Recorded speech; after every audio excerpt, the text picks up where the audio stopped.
You are now listening to the Old Head, New Head podcast with your hosts, Eric Iberg and Ethan Schaefer. Goddamn kids. Shut up, old man! Okay. What's up? Fucking just super stoked. Word up. We got back-to-back shows we did, basically. I feel like I was just talking to you. I know, I missed this shit, man. That was a big break, big break for 2.5 months for us. Yeah. Like, to keep the flow going, but now I'm just fucking super amped. I got Belanger sending me questions. That's what the annoying Bing is. But word up. His illegitimate father. Yeah, dude, I might have messed up today. I edited the whole Jason episode today, so I was like listening to our show the whole day, and now I'm on the show again. So hopefully I didn't burn myself out, but I'm feeling good. I got 3 hours in me for show. What you drinking there? Fuck, dude, I'm so stoked. There's another reason. I got Colt 45 tonight. With fire. I found it at a new liquor store. So, super hyped on that. Not smoking indoors again. Super sad on that. But as always, I got to big up Ross Jacob, Dark Horse Farms. Got to big up Lazy Susan from my fucking rolling papers. Because I was smoking plenty before and I'll smoke plenty after.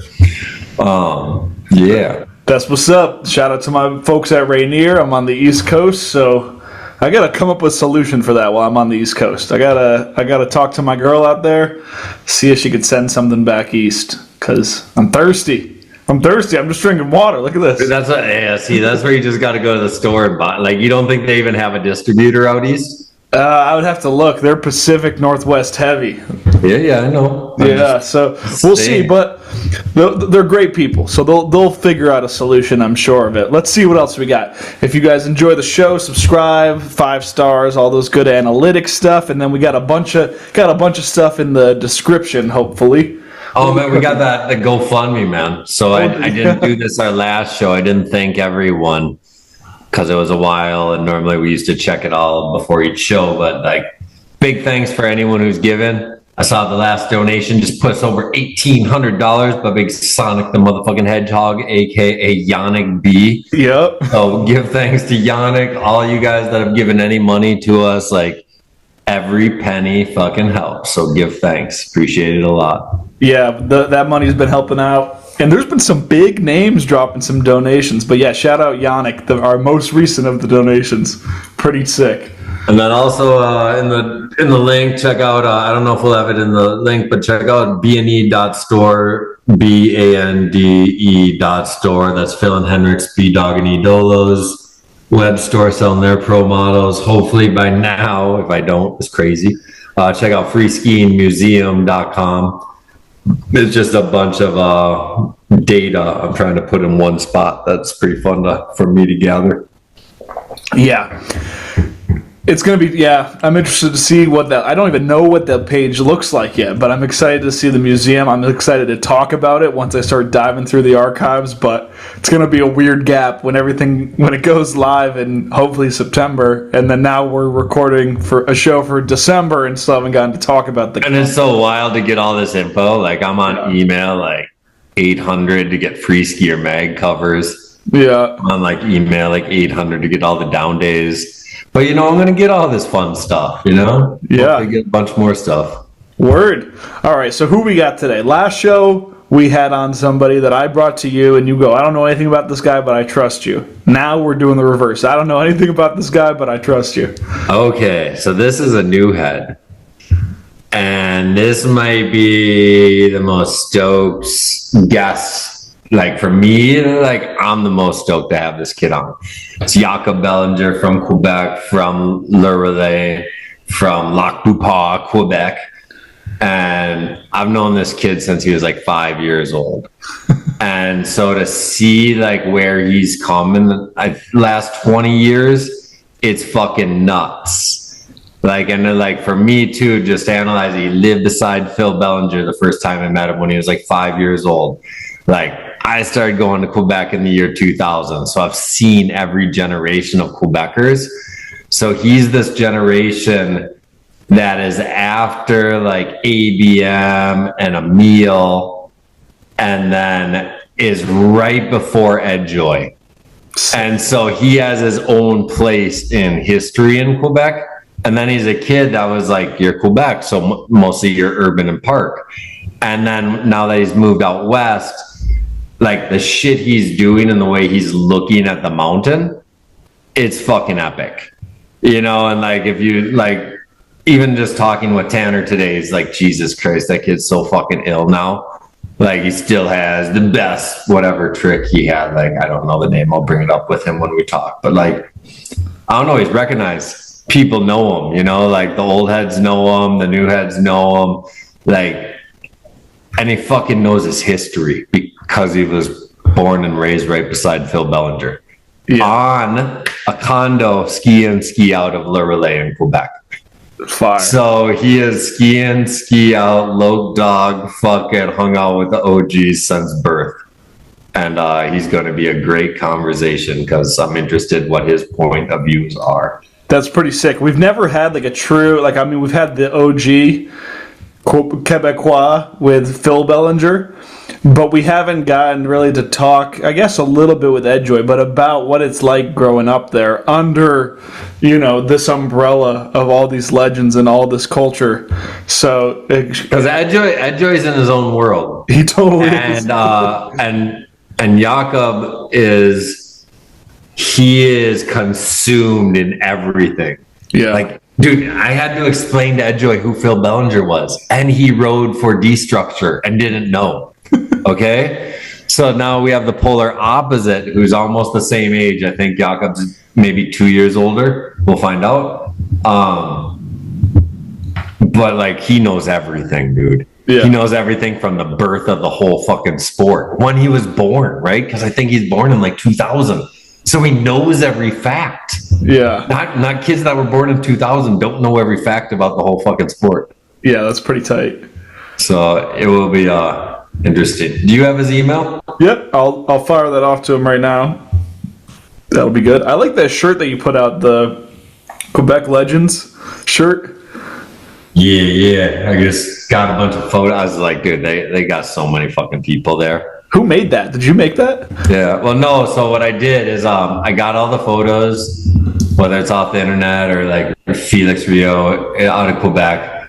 And then I found this guy. So I know this guy named Steve Janis in Minnesota. He runs an event called Master Shredded the last like 15 years. Yeah. He's fucking ill. And so he's a graphic designer. And it's like, if I give you all these heads and some money, can you put them all together like this rap poster I like? And then I sent him the rap poster, and then I sent him the pictures of the ski people, and then he cut them out and put them together for me. Big up Steve Janis. That's pretty fire. I like that. Is that still in the store? You got your store rocking still? Yeah, store's closed though. When this episode's on, I'm going to close it in a week here, end of August. Yeah, I might grab that shirt before you take it. Yeah, there's posters too, man. You can get the posters. Where's the link for this? Where's the link? Because the link doesn't matter. It's all going to be closed. No. I'm looking for it for myself right now. Like, just go to inspiredstore.co and then fucking type in Quebec Legends in the fucking search. That's what's up. Yeah, it won't be available for people listening in December, but as of August 22nd, 2025, when we're recording, it's up. Yeah, and we'll figure out a way. The Quebec Legends thing, like I know I put a shitload of those posters in D-Structure, so they have 100 of them. Yeah. Probably can go ask for free, and they'll be like, oh, fuck, Iber gave us these. They're under our desk. That's pretty sick. Oh, yeah, I found it. Yeah, there's a lot of them. Who's on this? So many, man. So that's why this is super special, because it's like Ed Joy and Jakob are the future of the sport and the future legends of Quebec. So far. Yeah, dude. I'm excited for the museum. I'm excited to see what it's all about. It's going to be pretty dope. You got some good movies on the inspired.co, but I'm assuming they'll make it over to the museum page now. Yeah. I think my highlight is the museum is the pro model ski page. Yeah. Like to be able to go through every single pro model ever created since the history of our sport. And I don't think I missed one. That's epic. If someone can call me out that I missed one, I'm going to be blown away and I'll be humbled. Pick up yourselves. I'll have an email on there. Just send me a picture of the name of the ski. Who's got the most? Candide, probably, right? Candide, I think, has it. Like, because with Faction, he had 1 year he had 6 different models and a total of 33 different sizes. God damn. So when you break that down, and then he had that for multiple years, like that's unheard of. Yeah, that's pretty crazy. But here's the sleeper. Matt Sturbins had an MSP ski with forefront, and his MSP ski had 4 sizes every year with 4 different fucking graphics. Now, even after he sold the ski, Matt Sturbins Pro MSP, even after he sold the company, they kept the MSP. Damn. Because it didn't say Matt Sturbins Pro, it just said MSP, and it was a familiar ski since year number 1. So Matt Sturbins might be borderline battling with Candide. Yeah. And might be the leader because he had fucking 2 decades plus of 4 models with 5 sizes. That's pretty tough. No, but it's fun because you can see it. Like, even Vinny Dorian, like, I didn't realize it, but like, he had 7 years of pro models with forefront, and he had 4 different backcountry graphics and 4 different park graphics every fucking year. So imagine, like, you have like 8 total different designs that are, it's not just a different size with a different or the same color and thing. Yeah, it's fucking 4 sizes in the backcountry with 4 different designs, 4 size park with 4 different designs. So it's like Vinny Dorian fucking murdered it. Like, unlike I never thought of, like, going through, like, documenting this all. Did you get all the goggles and everything too? Dude, there's so many. Dude, the goggles, backpacks, mittens. Fuck, it's the hardest thing that I've had to deal with. Like, it's just like, because I mean, just to kind alone. Yeah. I was looking at that between like Tanners and Pollards and Sammys and fucking all these other people. Yeah. I mean, it's crazy. It's crazy. It's a lot of history. All right. So I figure I can just slowly add, like, when I can find information or find pictures, because I know they all exist, but. Oh, we got Jakob. What's up? Yeah. What up, Yeah. Where are you at, bro? You outside an RV or something? Yeah, I'm at my camper on the west coast of Vancouver. That is sick. Do you live at a campground? Yeah, I live in a camper for the summer for my job and stuff. Okay. Well, fucking sick, Jakob. Thanks for your time, man. Fucking stoked you could find some time in the woods. Yeah, I'm stoked to be talking with you guys for sure. So I'm going to start it just the way we always start it. This is the Old Head, New Head podcast. The reason why, like, I wanted to do this with Ethan was I got to be on the Two Planker podcast 2 years ago. And then, like, I realized, like, I don't know a lot of the shit the young kids are thinking, Yeah. And then I was like, man, it'd be so fun to talk to a bunch of, like, kids that are younger in the sport, see what they're up to, see what their goals are, and talk to the young kids that are fucking killing it and, like, creating their own path. And then at the same time, talk to the old heads and then kind of use them as examples for the people that are listening to the show to be like, dude, like, make your own path is the only way to go. And they have stories to prove that over decades. So point of having you on is, I think what you're doing is fucking ridiculous. Like, I think you're making your own path and all the elements that you've created and the elements of freestyle from street, park, backcountry and all this shit. And I'm super interested to talk with you, and I'm super interested for you to tell your story, because I don't think there's anyone else in the sport right now like you. So that's why we're doing this show. So I appreciate your time, man. I'm fucking stoked to talk to you today. And this is Ethan. He don't know shit about you, and he's all young. So then I'm super stoked to educate him and the rest of the listeners about what go on with you. Awesome. Yeah, we've never met before. Nice to talk to you, Ethan. Yeah, nice to meet you. Iberg was hyping you up in this the intro we recorded before you got here, so I'm really stoked to learn more about you. Before we get into the story, what's your job on the West Coast? Like, how are you camping out and working? I'm a wildfire fighter for the British Columbia government. Sick. Yeah, going around, flying in helicopters, fighting wildfires and stuff for the summer. Did you fight any fires today? Not today. Today was just waiting around at base for a call, and we didn't get any. So Okay. yeah, I was on fire last week on the Vancouver Island. We had some pretty gnarly ones, so I spent 2 weeks down there, just like in the flames. Nice. Happy you're alive. Yeah. This is already pretty badass. All right, so we started the same always. Like, let us know the intro facts about you. When you were born, what year, where you were born, brothers, sisters. We like to tell the whole story. Yeah, I was born on March 3rd, 2000, in Quebec City. I grew up in Lac-Beauport, which a town Iberg is very familiar with. And I have 2 brothers, and yeah, that's pretty much it. Are they older or younger? I have my younger brother's my true brother, and my older brother is like my half brother. We have the same father, but not the same mother. Okay. Yeah. Wicked. So you were born, so your first place in life was Lac-Beauport. Yeah. So that's where you're, okay. So this is, because I think I was telling Ethan at the beginning, I met you, I think when you were like 5 or 6 years old.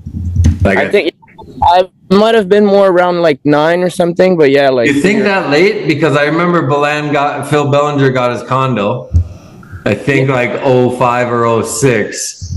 And then I remember we went there for water ramps before I had my camp. And that's when I met you, before we had D-Splash.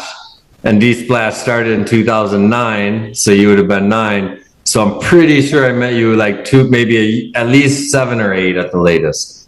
Could be possible, because my parents broke up when I was 8, I think, and in 09 my mom moved next to Phil. Okay, so that's when I first met you. So it was 09, guaranteed.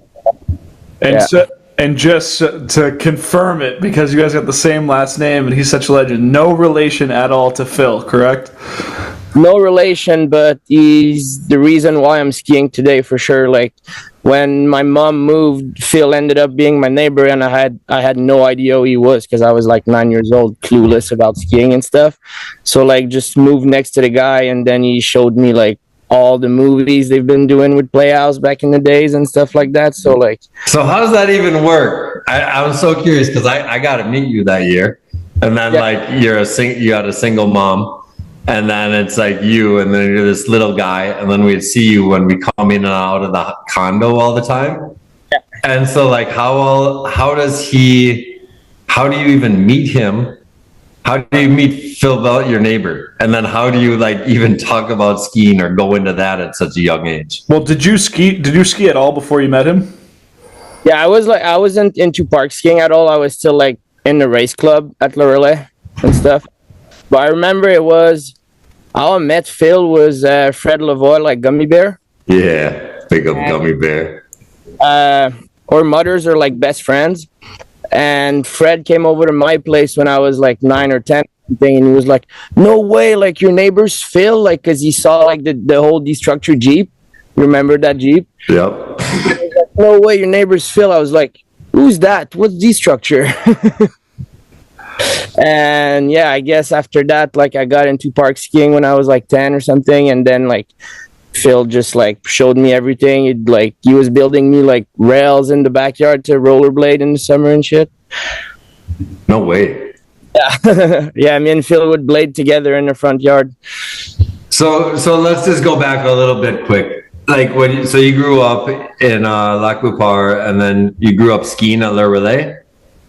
Yeah, that's did you do just lessons there, or was it like a race thing, or what were you involved in growing up? Or just learning?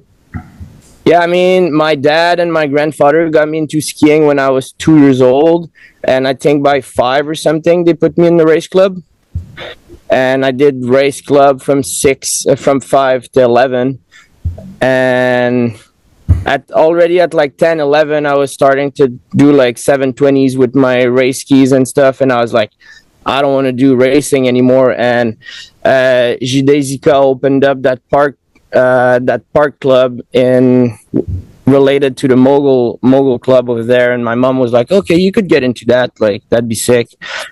So yeah, I started being. So we started D-Splash in summer 2009, right? So D-Splash is a water ramp and trampoline camp, Ethan, that we did at Le Relais, Phil Belanger and myself, from 2009 to 2014. And so this is only 200 feet away from his backyard, right? Yeah. So did you do this camp? Were you at the camp in 09 or 10 or any of these years?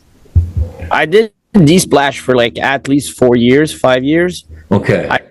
And maybe like 010 or 011 was my, or 11, okay. I'd say. Wicked. So I guess you just do your thing at growing up, and then all of a sudden, bam, because this is epicenter, Ethan. Like, I mean, we had like Tom Wallish, we had Corey Vanuler, we had Henrik Harlow, we had TJ Schiller, we had Tanner Hall, we had Sean Pettit. Like, these were the Chris Turpin, JF Houle. These were our coaches that were in his backyard every summer. So, like, to be able to see that kind of shit when you're a 10-year-old it's got to be Captain Insane. Why did your mom move there in particular? Like, did she want you to be near dope stuff like that, or was it just like a cheap condo in the area? I mean, when my parents were together, they owned the house like two streets away from there, and they broke up. And my mom was like, "I still want to live in this town. Like, that's where all my kids have their thing going on and everything." So she bought the condo, and Phil was my neighbor. That's like the sickest. That's like the sickest setup for a kid. That's so crazy. This town is special, man.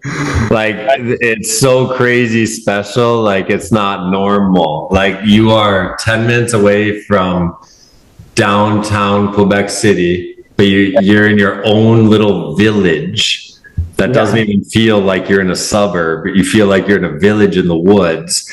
And then your history of the sport is icons and legends since the 70s.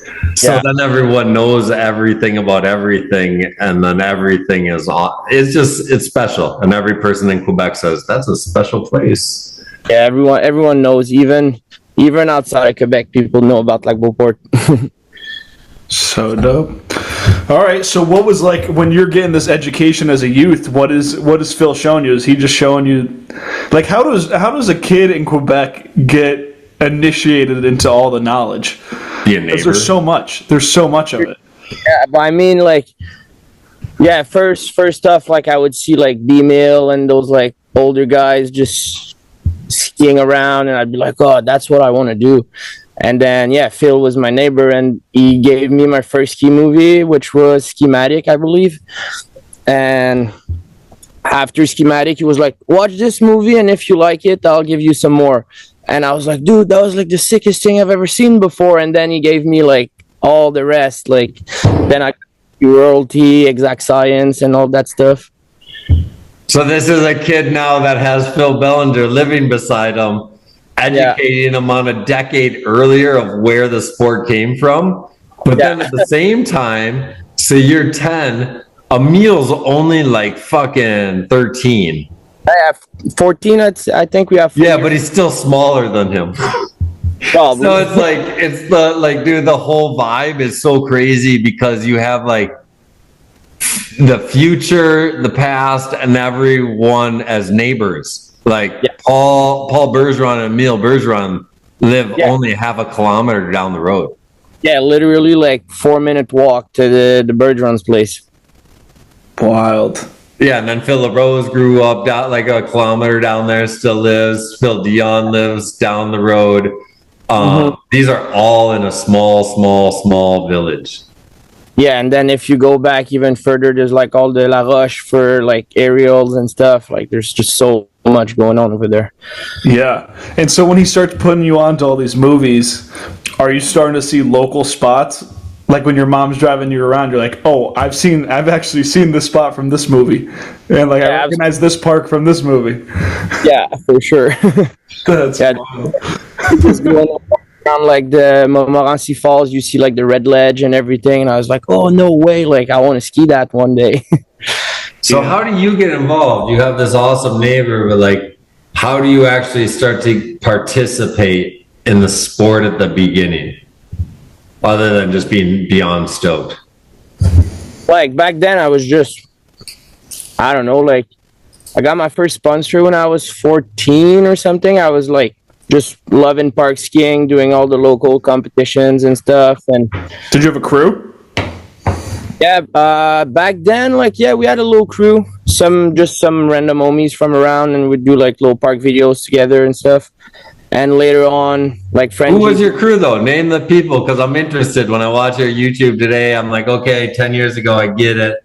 Like you were on with Quebec Chronicles. What was the crew's name? Yeah, like Les Chroniques du Québec, like Frank GP and all those guys. So I saw that you got on that scene like after like maybe 2014.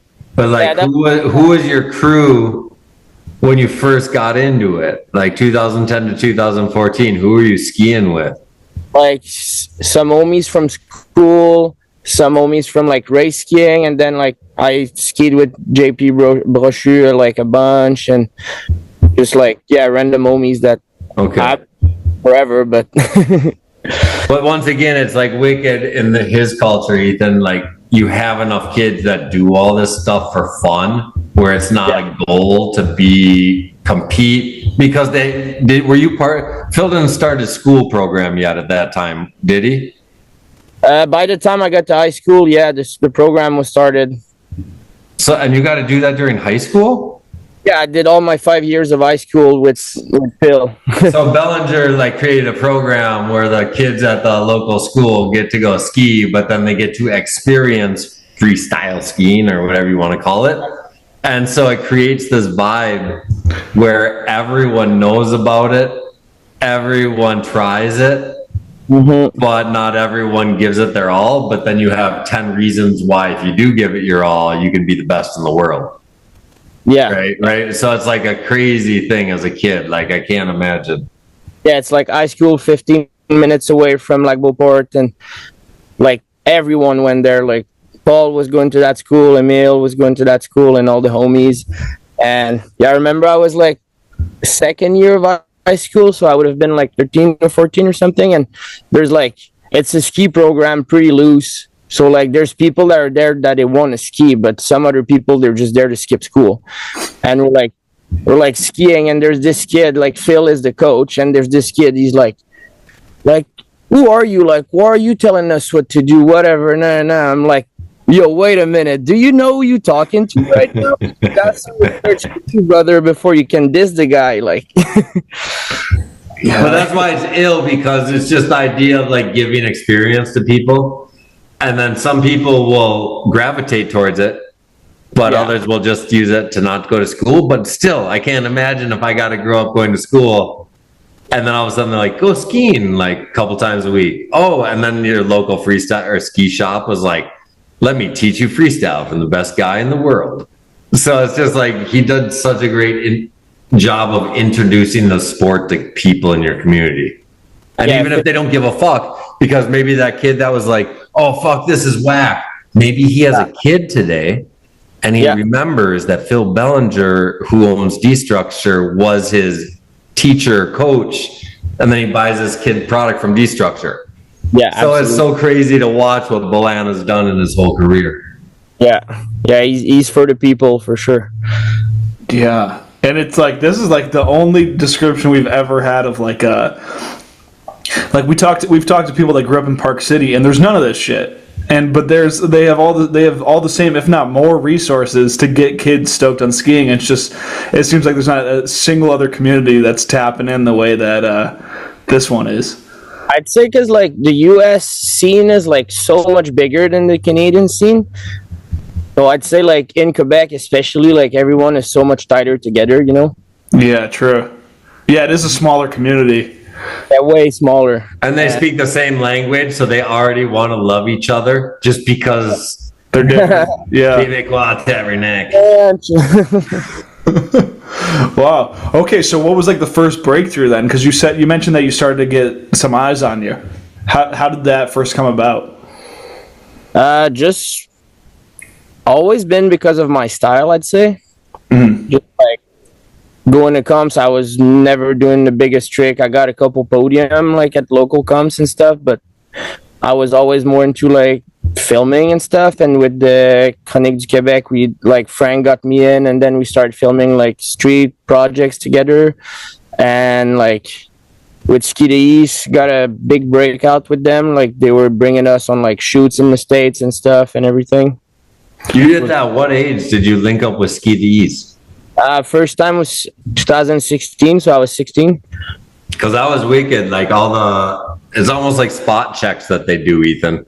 Yeah, so they stopped putting out like go to a ski hill. Yeah. And do 2 minute. I think it's called laps or lap something. Yeah, lapping. Yeah. Yeah. And so they just went to a ski hill, found kids from that area, or brought cool kids they met to an area. And then they'd get lift tickets and then go film and make a 2 minute park edit. Yeah. And so like, because I was blown away when I watched it, because I think it's a genius concept to get free lift tickets and go ski other places and promote other people and just ski every day. And, it had to be wicked, man, as a 16-year-old to be. And how does Ski the East find you as a young kid? Probably from like, the older guy like Frank and these guys. Cam Willis was running like all the media stuff for Skiddies back then, and he reached out to me like randomly, like he reached out to our crew. He was like, bring all the homies out there, and that's where I met Cam, and I stood out of all other people a little bit in that video, and then like I got pretty close to Cam, and then he got me on Skiddies, so we'd like travel together and film stuff. So like, pretty much how it happened. Yeah, and this is when it was Ski the East. So Meatheads wasn't making movies anymore at this point.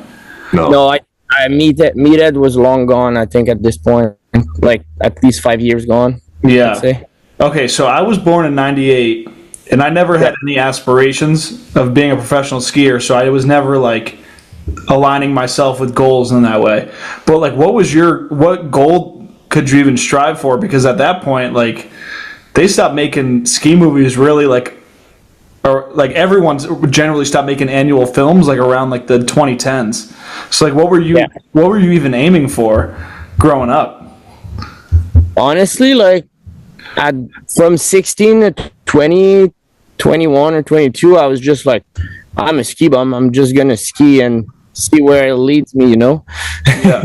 And this is 2016 to 2022, Ethan. Yeah. So that's why it's like, it's super, that's crazy. I was still like trying, and like from all those years, I was just like following people, I'd say, like from 16 to 19. And then like when Emil did Real Ski in 2019, that was like the first like big project I got into. Like I got to like follow him around for 2 months, filming street with Cam and Paul, and got to ski like all the biggest spots. Like still to this day I skied, and got a little project with that, which I was stoked, and I was like fired up. And then COVID hit, so it was like a different story.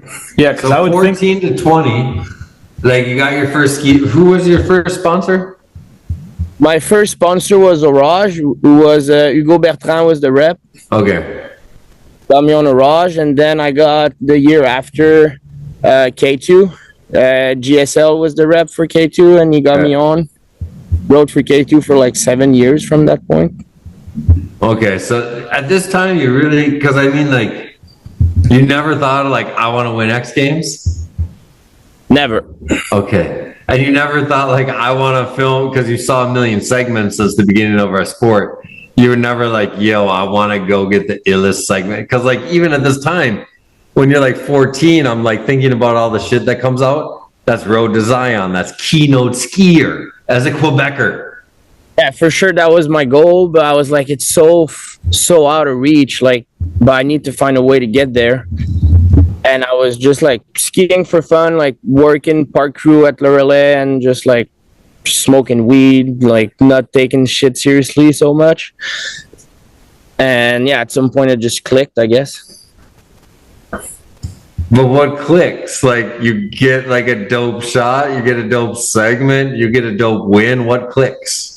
After Real Ski with Emil, I was like, okay, I could do this. So And you then saw something in real life with a friend Yeah, that motivated you that you could do more. yeah, exactly. Seeing Okay. that, like, I'd say after that, yeah, I'd say like my main goal those years was like X game real ski. I've never been like thinking about going to slopestyle or whatever, but X game real ski was like always been in my head. Yeah. Honestly, that event, everyone rags on X Games Real Ski, but that gave like a legitimate target for street skiers to strive for. That was the first one that gave it the highest level of fucking pat on the back. Yeah. Yeah, So, yeah, great. dude, it's such a shame that they got rid of it because even with all its ugliness, Off Yeah. the leash, we'll get there, I promise you. Like where Phil will bring that event to in the video series and then be able to bring it and then like kids can understand that's the proper platform to fucking put your shit on. Like it's there. yeah. You know? Now it's just a matter of kids. They all do the work already. So, and then if Phil gives it and it's best of all the time, like, dude, you can like 90 seconds, man. Can make Yeah. edits for fucking years. Tom Wallish could make 15 years of edits right now. Yeah. Will that be out by now? What's that? Will the results? The winner will be named by now. I think this is end of November when this show comes out. So winner gets named like November 28th, I think. Oh, so it'll be right afterwards. This will air right after that. Yeah, I think it's genius what you and Phil cooked up because it really is like it's the only actual target a street skier can aim for, other than just like the fulfillment of like doing something new on a new spot or doing something new on an old spot, like just like that self fulfillment, like having an actual competition. Because what else is there to aim for at this point? I mean, like, I guess winning awards at like IF3 and I5 and stuff like that. But I5, I think, is done officially now. IF3, like you have IF3 Whistler. Yeah, and it's still not IF3 Montreal like it was back then. It's nothing compared to it. And even I5, like I went to I5 last year and it was like, bam, there's nothing going on and there's nobody here. Oh yeah, they didn't have sold out theaters? No, dude, the premiere of our movie, I think there was like maybe 30 people watching or something. That's so crazy. It's so nuts to think like back when it first started, like it's just like sold out every show, and then they're kicking people out for standing in the back. And Yeah, it's crazy. same with Montreal. So crazy to think the biggest theater in Montreal was sold out to watch ski movies all day and all night for 3 straight days. It was another planet in Montreal for IF3 back then. It was. Big up Felix, man. Felix got gray hairs. Yeah, for sure. Damn. So when you first started, because you brought up real ski, was urban the ill shit for you as a teenager when you were still in high school? Always, yeah. Okay, so what do you do if there's no goals, right? You're not trying to film the illest segment. You're not trying to get in a movie. Like, how are you fulfilling the desire to go do urban? Do you just do it for fun with no cameras with friends? Yeah, we had like VX and DVX and we just go out on weekends and nights and just like go build the classic spot, trying to get clips on it, like do urban trips sometimes, just like go out and try to make a movie out of it and be stoked on it. So you tried to make movies with your friends as kids? Yeah, with Les Chroniques du Québec, we did like a couple movies, like 3 movies, I'd say. With Nick? And with Frank. Okay. That was like 2016, 17, and 18, probably. Or even maybe 15, 16, 17. And so what movies are those if people are listening to this and they want to go find those? Oh, dude, I can't remember the names. I gotta look it up. Quebec Chronicles. Yeah, all Les Chroniques du Québec on Vimeo and YouTube. There's a bunch of stuff. Yeah, we did so many, like, we were doing like park videos like every 2 weeks and stuff like that, trying to make it like getting published on Slush and stuff like that. And Yeah, no, you guys charge content so much at a time when it was like confusing how to put content out.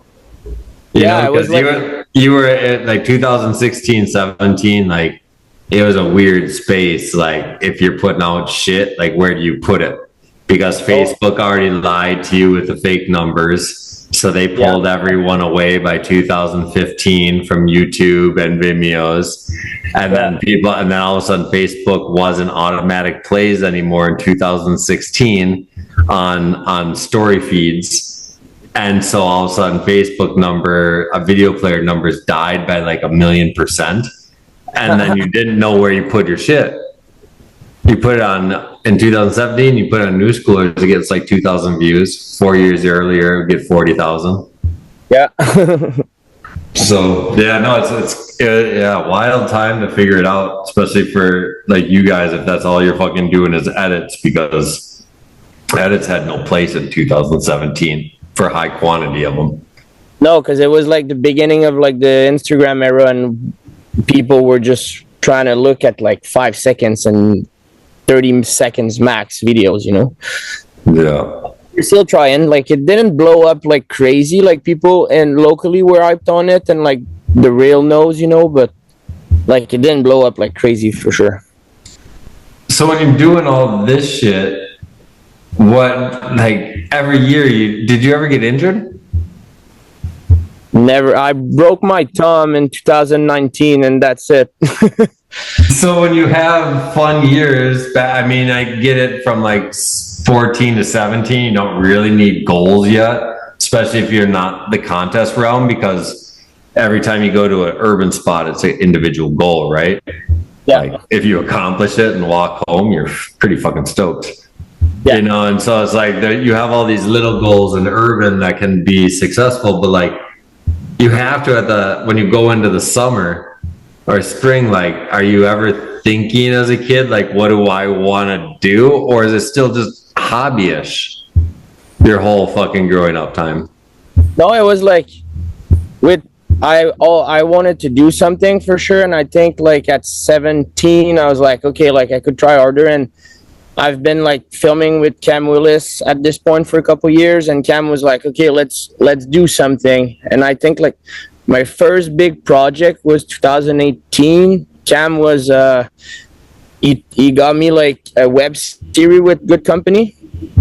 Yeah, because one of his buddy, like Tom Arnold, was like, yeah, dude, that kid's sick, like let's try and do something. So he reached out to like Tom Yaps and Tom Wallish. They were like, yeah, let's do it.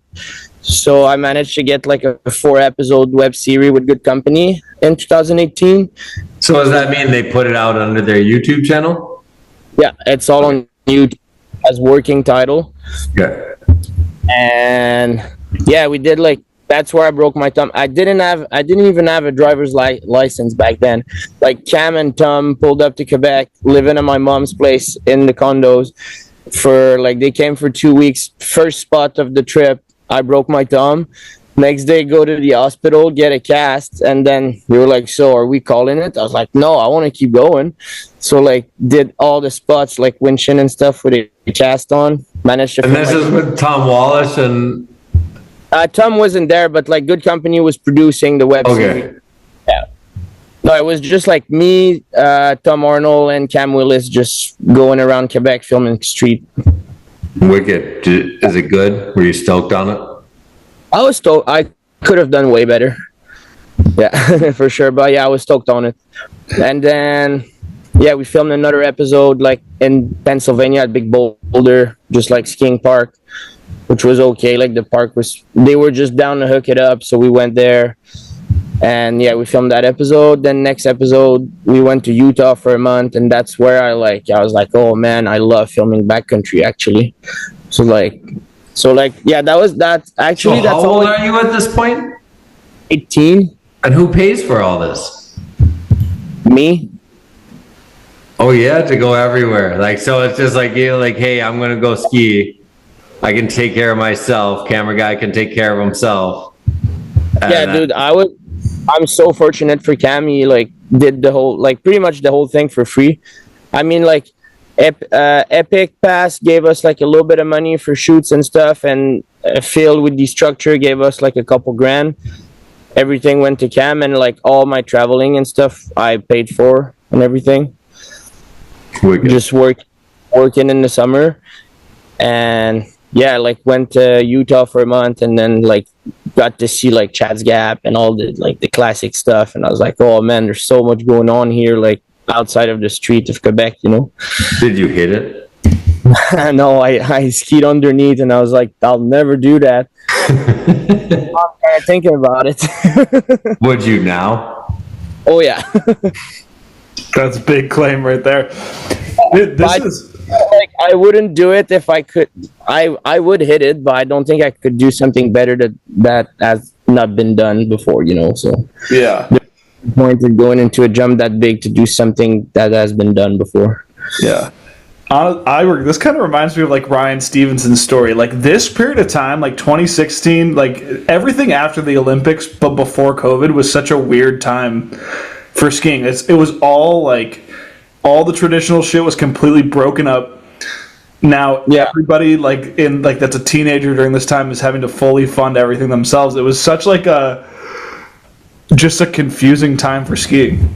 Man, as a guy from the outside, like when I made my last movie, 2016, and I watched it from the outside from 16 to 20, 21, I was just like, fuck, man, like, how do you even know what you want to create?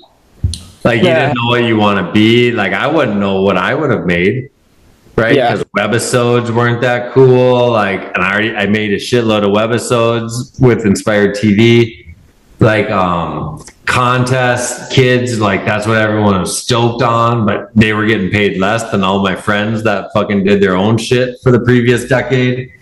And then it was the weirdest shit like ever. And it was like when Newschoolers was starting to die. Everything. There's no sense of community, no more fucking IF3. You know, no, the magazines are all dying, no gatherings. No fucking people high-fiving or celebrating each other or getting realistic awards. Just weird shit the last decade. Yeah. Yeah, it's been all over the place just trying to figure out what's next, you know?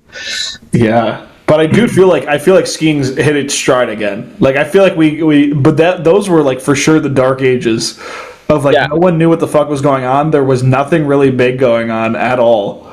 Mm-hmm. And everyone's just kind of like, okay, I guess I'll do real ski if I'm one. I think we're still in the dark ages, Ethan. Oh, because it gets less and less, and so I'm going to say it. I'll say it out loud just so it's documented.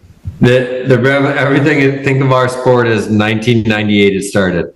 Hot dogging started in 1968. You look at all this shit. So we're on our fourth Olympics. So this is 1995 moguls, aerials, and ballet.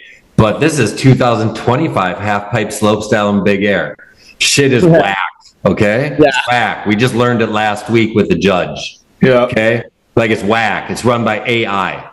It's whack. Okay? So this is 1995 moguls in the era that we're living in 2025 right now. So every kid I remember in 1995, that's when Brad Holmes fucking broke out. That's when the weirdos fucking got to do their shit and be known. So right now is, to me, the fucking time to shine if you want to be different. But I'll tell you what, man, AI judging shit, fourth Olympics, yeah, I don't know if we hit a stride with that whack shit, Ethan.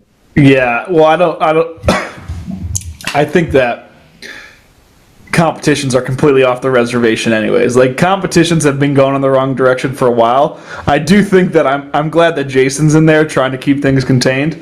But I think in terms of outside of competitions, compared to 2016, I think there's more clarity for film skiers now than there was back then. Oh yeah? Let's let Jakob answer this. What do you think, man? Like you totally know what you need to do next year to perform and get better? Yeah, I do. I mean, there we go. It depends, like, which era of skiing you're talking about. Right now. So I guess his question is, like, in skiing right now is, like, when you go out and if you dominate your film segment this year, everyone celebrates you and you get a bigger check? Yeah, I think so. I think. Fuck yeah, dude. That's the most positive thing I've ever heard in 2025. Yeah, no, it's been paying enough for the last couple of years, so I think it's depends on which company you're with, though. Not everyone will get you good stuff, you know. Yeah, All right, let's work our way there because I'm watching this. I'm watching the working title stuff, and these clips are sick. Like this is a really cool series. I didn't hear about it at all when this came out, so maybe that was just me being ignorant, or maybe it was just the time where it was harder to find content. So like you've been putting out really really dope stuff. Like I'm watching this Mount Snow For a decade.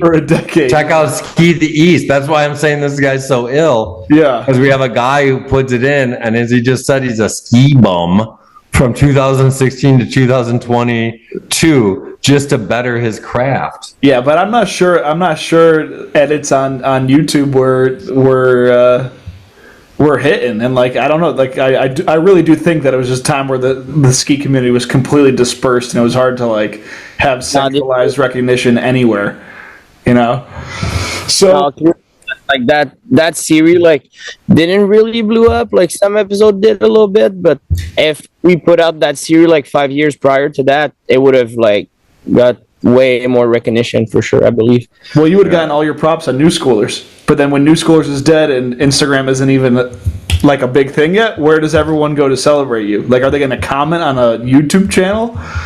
Yeah, I mean Instagram was popping in 2018, but not enough. Like if you were making any kind of content other than an image or a trick, like it's not a place to create nothing. Like you know what I mean? Like 2016, like I used it twice to promote my movie. I had a movie tour still in every city in in the world. You know, so like to put that in perspective, 2016, it was still like Facebook was still relevant. Face to face kind of shit, right? Yeah. Because you hit a certain point and you know how to market the sport, you know how to do this shit, even if the numbers are starting to go down. On the video players, you still are moving product and you're still relevant. Problem was, as you got to the later 2010s and the teens, there's no relevancy. You don't know how to be relevant. You don't know if you're supposed to make a post every day. You don't know if you're supposed to like be like, I love my skis, because all of a sudden your sponsor's like, can you make a post about us? Dude, this is when people were still making Facebook pages for themselves. Like, oh, I'm gonna go like my favorite pro skier on Facebook. Like, that was like such a whack community. It's over. It's over. All of I ran all Tanner Phil Hendricks fan pages. Yeah. And so by 2016, every fan page was hacked, like across pop people, right? Like if you follow a Wu-Tang member, none of them ran their own pages anymore, as by hackers or people that bought the pages because they knew the engagement was good. Yeah. By 2017, because Facebook's algorithm knew that the most popular pages were bought and were no longer the individuals, they made you pay to be in the algorithm to be seen. Mm-hmm. So in 2016, if it was my birthday and I got 5,000 followers, I would have the best day of my life. 5,000 people would write, happy birthday, Eric. I love you. I miss you. I haven't seen you forever. Don't even know you. 2017, it's my birthday. Not one person fucking knew. And then I'm like, what? No one loves me anymore. So it was a weird time period because all the algorithms were being bought, and then Instagram came, and then people were like, oh, that's where I get free views. Facebook took them away from me. I have to pay for my views. I used to be popular there. Now I'm not. How do I be popular on a new platform? By a single picture? By a 3-second clip? What the fuck? Yeah, so 2017 was fucked. Damn. All right, so after this working title stuff, like, where does it go? Because that's you making strides into YouTube. There's no really community to greet you on YouTube. So like, what's the move? After working title.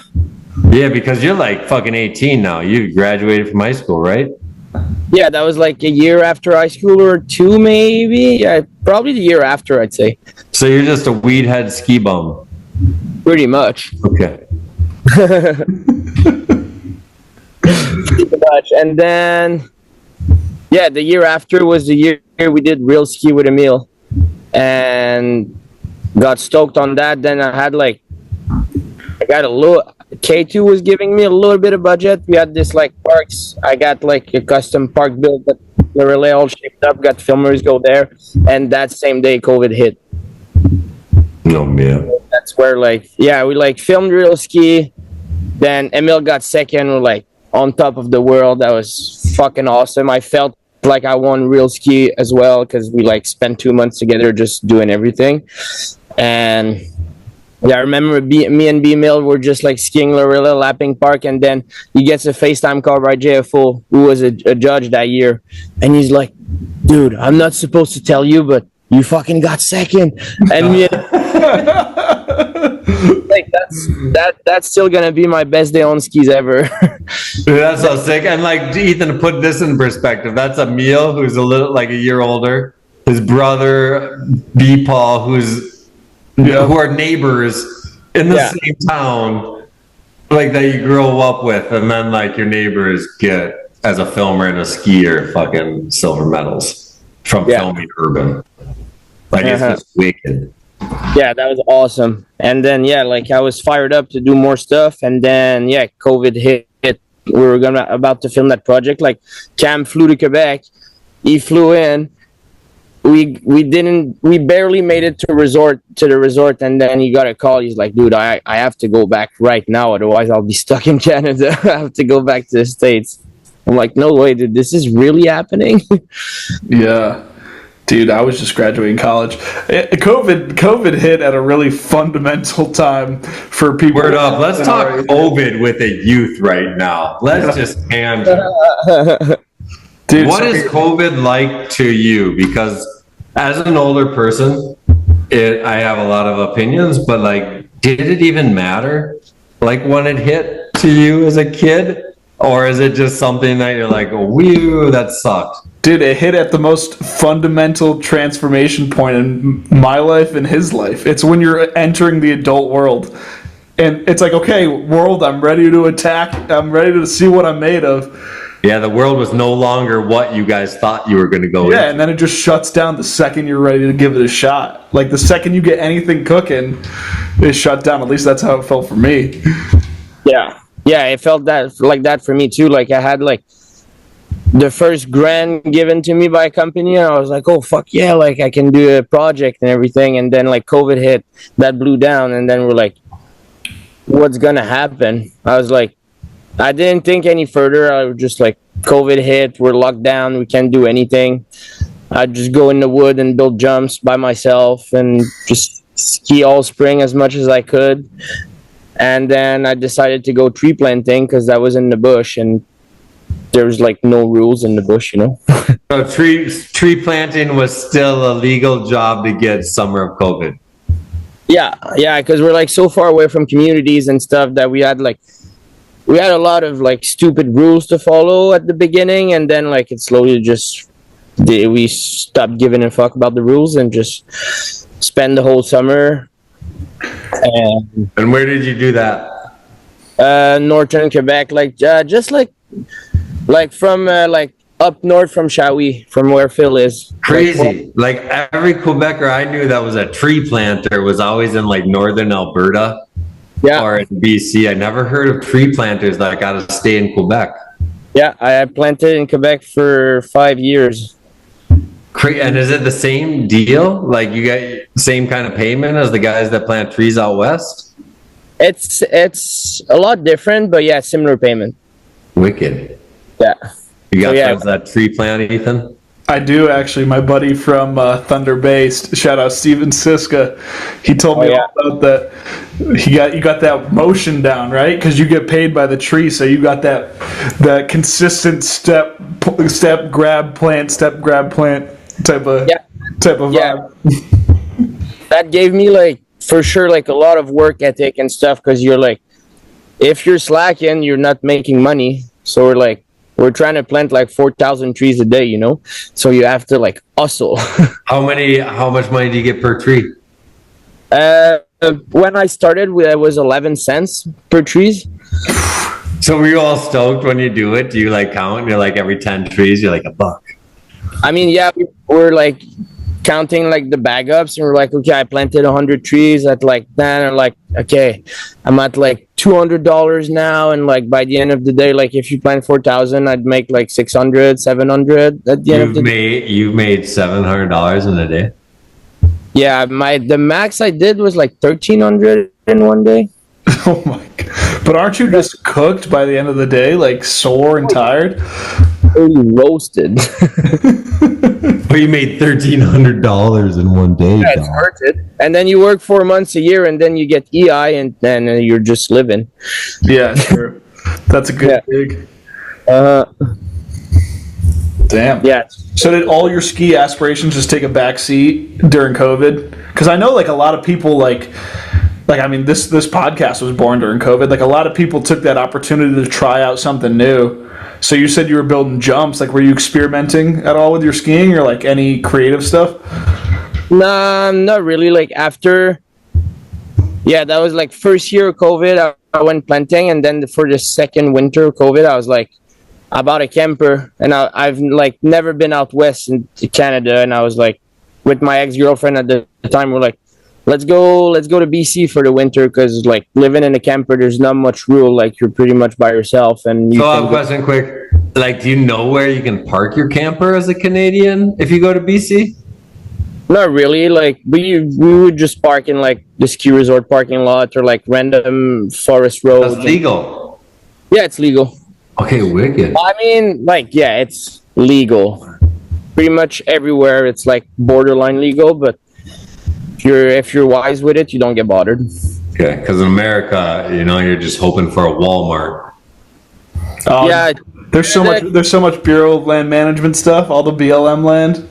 yeah. I'm just saying like when you're dealing with ski areas. Oh yeah, ski towns. It's like it's not so easy to park a vehicle in a ski town. Whistler is a hard one. You have to get out like towards Pemberton and stuff to park for sure. Okay. Yeah. So you moved out there in a camper when you're 21 with your girlfriend. Yeah. And you're like, man, I think I just want to see mountains. And so are you thinking as a professional skier at all? Or are you just saying, I'm going to go make some money and I want to ski in the winter on mountains? I mean, I still wanted to do something, but I couldn't find a way to do it back then. So that winter, I pretty much just skied and filmed. I didn't get I don't think I even got one clip on a real camera that winter. And this is 2021? Yeah, 2021. Okay. And yeah, I didn't get a single clip on a real camera. Just ripped Whistler like super hard and got so much better at skiing. Just skiing with my friends every day. So when you go to Whistler, do you just find people that speak Quebecer and then only circle with them and then stay with them? Yeah, a little That was bit. always the weirdest thing whenever I'd go to Whistler and see all my different Quebec friends. I'm like, why am I just going to another Quebec circle? And then I'd go to a house and it'd be only Quebecers. And then I'd be the only English speaking person. Yeah. So who do you hang out with other skiers? Because I know like you have potential at this time, like Alexi's out there. Did ABM move out there by that time? ABM moved the same year as I did. Okay.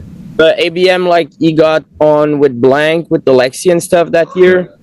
So it was, still so far out of reach for me. So and ABM, too, Ethan, is a fucking Lac Beauport kid. Damn. he's not Lac Beauport, but close to there. Yeah, I don't know. You're right. He was a borderline, because I remember he stayed with me in Stoneham. Yeah, and you... So do you guys like Canadians? Because you probably don't do you view yourself as a Canadian or do you view yourself as a Quebecer? Because I only know my perception of the relationship between you and other Canadians.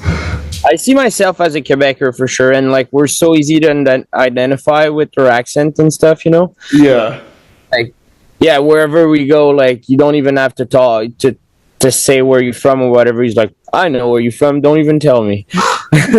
Quebec. Yeah. So you link up with all Quebecers when you move out to Whistler right away?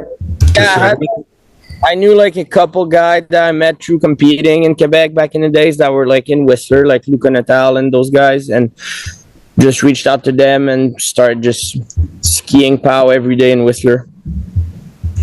So have you lived there since then? Is this where you've lived, or do you just go back? This is actually my first first summer staying, like first full year staying in BC. Last four winter I would go back to Quebec for work in the summer. So I'd do like October to May kind of thing in BC, and then go back to Quebec for 4 or 5 months, and then drive. And were you planting trees whenever you went back? Yeah, for first 2 years, and then the last 3 years I was foreman, so I was not planting anymore. I was just like managing the operations and stuff. So before you got this camper, had you gone out west to ski before? Never. I've always been going out west in the States and stuff, so I never like got out of Quebec in Canada. Okay, this is sick. And when you went out west in the past, did you ski out west like things, or just ski terrain parks in the past? Before, like in the States, you mean? Yeah, so like before you moved to Whistler, BC, when you went to the States out west, did you actually ski the mountains ever, or did you always just hit the terrain parks of the locations you went to? Mostly terrain park, I'd say, but like that one trip to Utah, we skied like a lot of backcountry. Okay. And that gave you the first taste.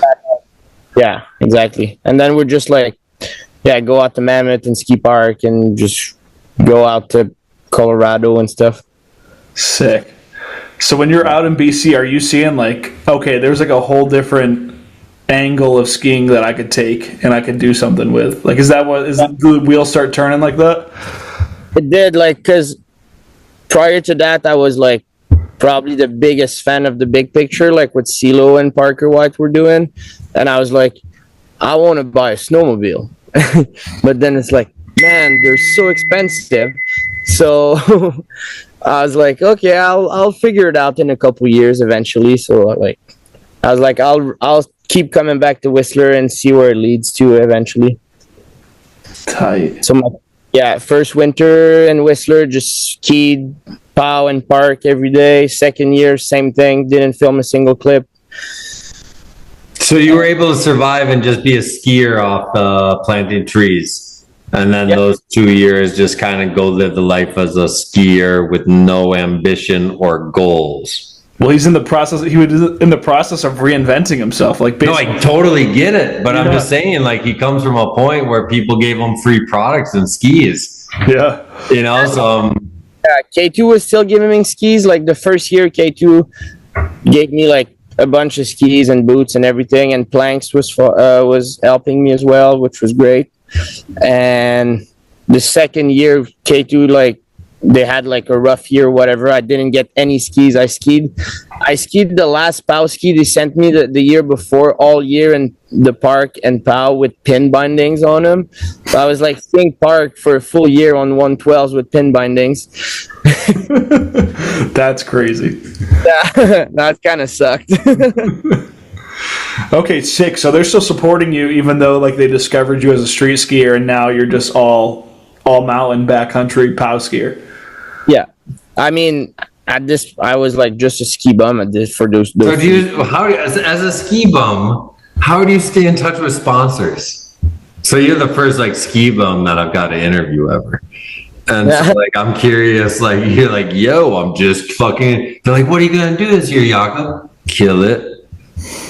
Like, what do you say when someone gives you something for free when they ask you what you're going to do? Or does no one ask and they just think you're that rad? Honestly, I was so loose on communications with those companies. I was just like, I don't know what I'm going to do. Like, I'll post on Instagram for you guys and maybe try to get some footage, but we'll see. And they were like, okay, yeah, we'll run it another year and see where it leads to. And they kept supporting me for a couple years, and then like K2 died down at some point, and then I was like, okay, I gotta find something else or do something better, you know. So we have 2 years of ski bumming, right? Yeah. Okay. Yeah, that was I cool. think this is the best intermission for halftime because we're going to start his whole career here in a minute here, Ethan. Yep. So can I call halftime because I have a non-smoking area? I'm indoors. And if you know, it's not so fun not to smoke. So if you guys can give me approximately 8 minutes to hate smoke my doobie, I'll run back as fast as possible. Yeah, I'm down for a break. Yeah. All right, let's check. Jakob, do you have any pets in your camper setup? No, I wish I had a dog, but I'm too all over the place all the time. Yeah, exactly. Okay. So COVID kind of trickling on. You're full on ski bum. You're skiing in some weird bindings, I think you said, on the park with skis. But like you've been killing it at this point, right? Like for almost 6 years. Like 6 years, like ski the east, like making edits, doing things like making dope ass fucking street clips, rolling with Emile Bergeron while he gets fucking a silver, hitting all the same spots. Like we saw your edit in the Off the Leash last year. That was mostly clips from that year, right? Like your most of them were for sure. Yeah. So now at this point, like you have to look at yourself when you see your clips and kind of know where you stand as far as your ability. And then you're skiing with people. And so the craziest part about Whistler is you ski with people and you really, like, you can really judge yourself. It's kind of like squaw. You kind of know if you suck right away, right? Because they're like, let's go to Air Jordan, or let's go here, or let's go there. And then you're like, holy shit, I couldn't keep up, or holy shit, that was bigger than I thought, or etc. Like, what's that? Yeah, the first years like skiing backcountry in Whistler, I was like trying to follow people, and I was like, oh man, I actually suck at this. I'm like still a street skier, you know? But you don't even feel like a skier when you first go to the mountain. Like even if you ski every day, because that's how I got super humbled. I skied Minnesota my whole life, but I went to Squaw Valley and I skied with JT Holmes. And then I really like understood this like no friends on a POW day thing was real, because they're not waiting for you at the bottom if you suck. Yeah. You know what I mean? Like there's no one hanging out at the bottom of the chairlift being like, yo, Iberg sucks. We'll just wait another 10 minutes for him. So I guess when looking at it, and why I say all that is you have all these things that you can judge yourself. And then at the same time, you know, like you could be fucking ill. You did the same stuff as Emile, even though it was in Quebec. Like, so now coming out of that 2 years of bullshit with COVID, like, are you thinking like, oh, fuck, I should try to make a career out of this? Or are you starting to think anything more than trying to get a free pair of skis because you haven't for 2 years? Yeah, at this point, I was like, yeah, I need to do something, because like those last 2 years were like not useless. Like I learned so much about myself and like my skiing abilities and stuff. And I was like, okay, there's still like stuff I can show, and I can grow way bigger and do stuff. I was like, I need a snowmobile to do like the next thing I want to do, which is doing everything like street, backcountry, park, and like the whole thing. And that summer, my dad calls me and he's like, oh yeah, you have like a lot of money that your grandfather put aside for you to go to school. Are you gonna go to school? I'm like, nah, I'm not going to school. And he was like, okay, well, like you can take that money out and put it in accounts to like fluctuate your money and everything. I was like, okay, awesome. And then didn't tell my dad there. Then I was like, hey, get the money, 15 grand, about a snowmobile, right? So is that what you're thinking the second he says he has money for you? I was like, fuck yeah, I'm buying a snowmobile. And I was like, I'll make it pay off. Like, it might seem stupid for you right now, but it's gonna pay off. So do you actually have that conversation with him? I did like a year or two after. Okay. And then so at that point, when you did a year or two after, did you make it pay off at that point? Yeah, because that was like last year, and then I like won awards for my segments and stuff, and he was like, okay, yeah, it's working out. Okay, so this is 2021-22 that you buy a snowmobile. 22, 23. Damn, okay, fuck. So you're just starting your fucking life. Yeah.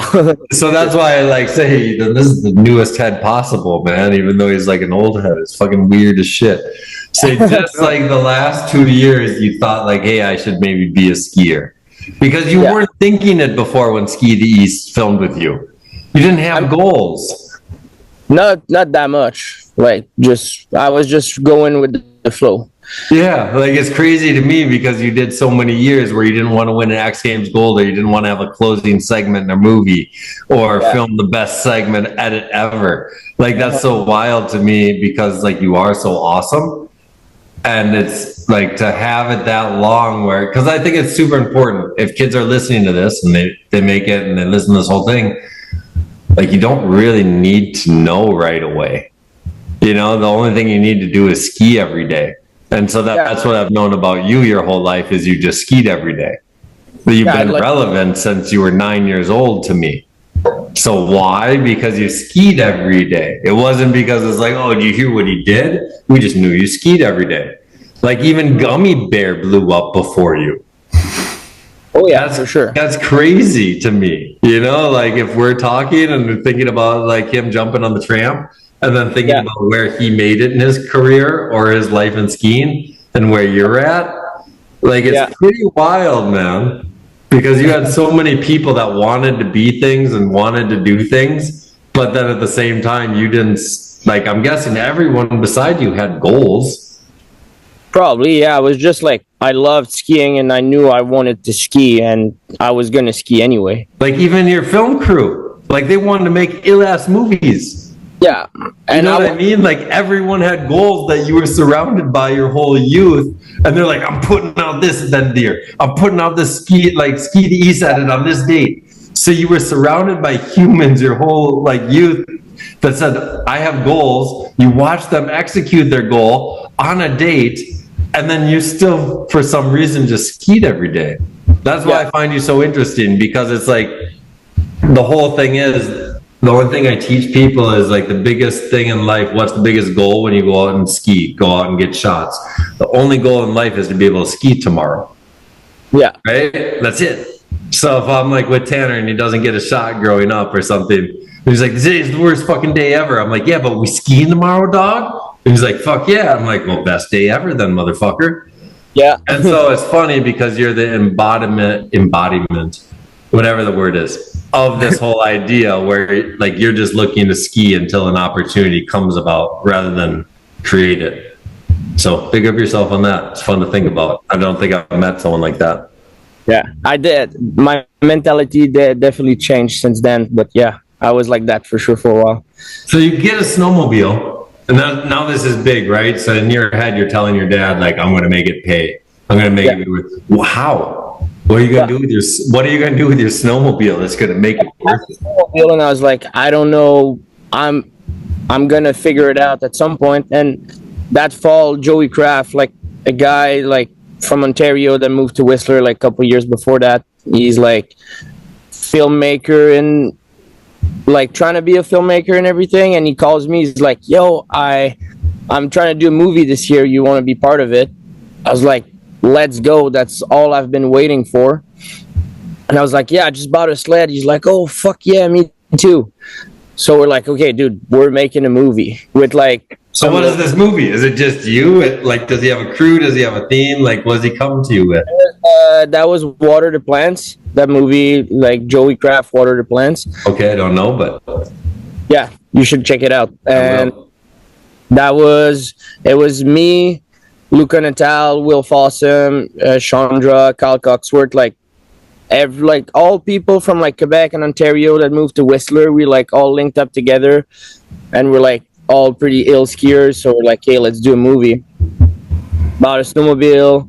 And then that year me and Joey were like out there trying to film every day, just trying to make a segment. We got on like a couple street trip, went to Calgary for like 3 weeks in November. So what do you do? So what are you thinking when you're making a movie now? You moved out west, you bought a snowmobile. So like I only bring this up because you just said you went back east and shot like urban. Like what is your goal now as someone who wants to create a segment? Like you have a snowmobile, you're out west. Like how do you see the first time you ever visualize a segment that you could create for yourself? Like, what are you looking at that would be ill?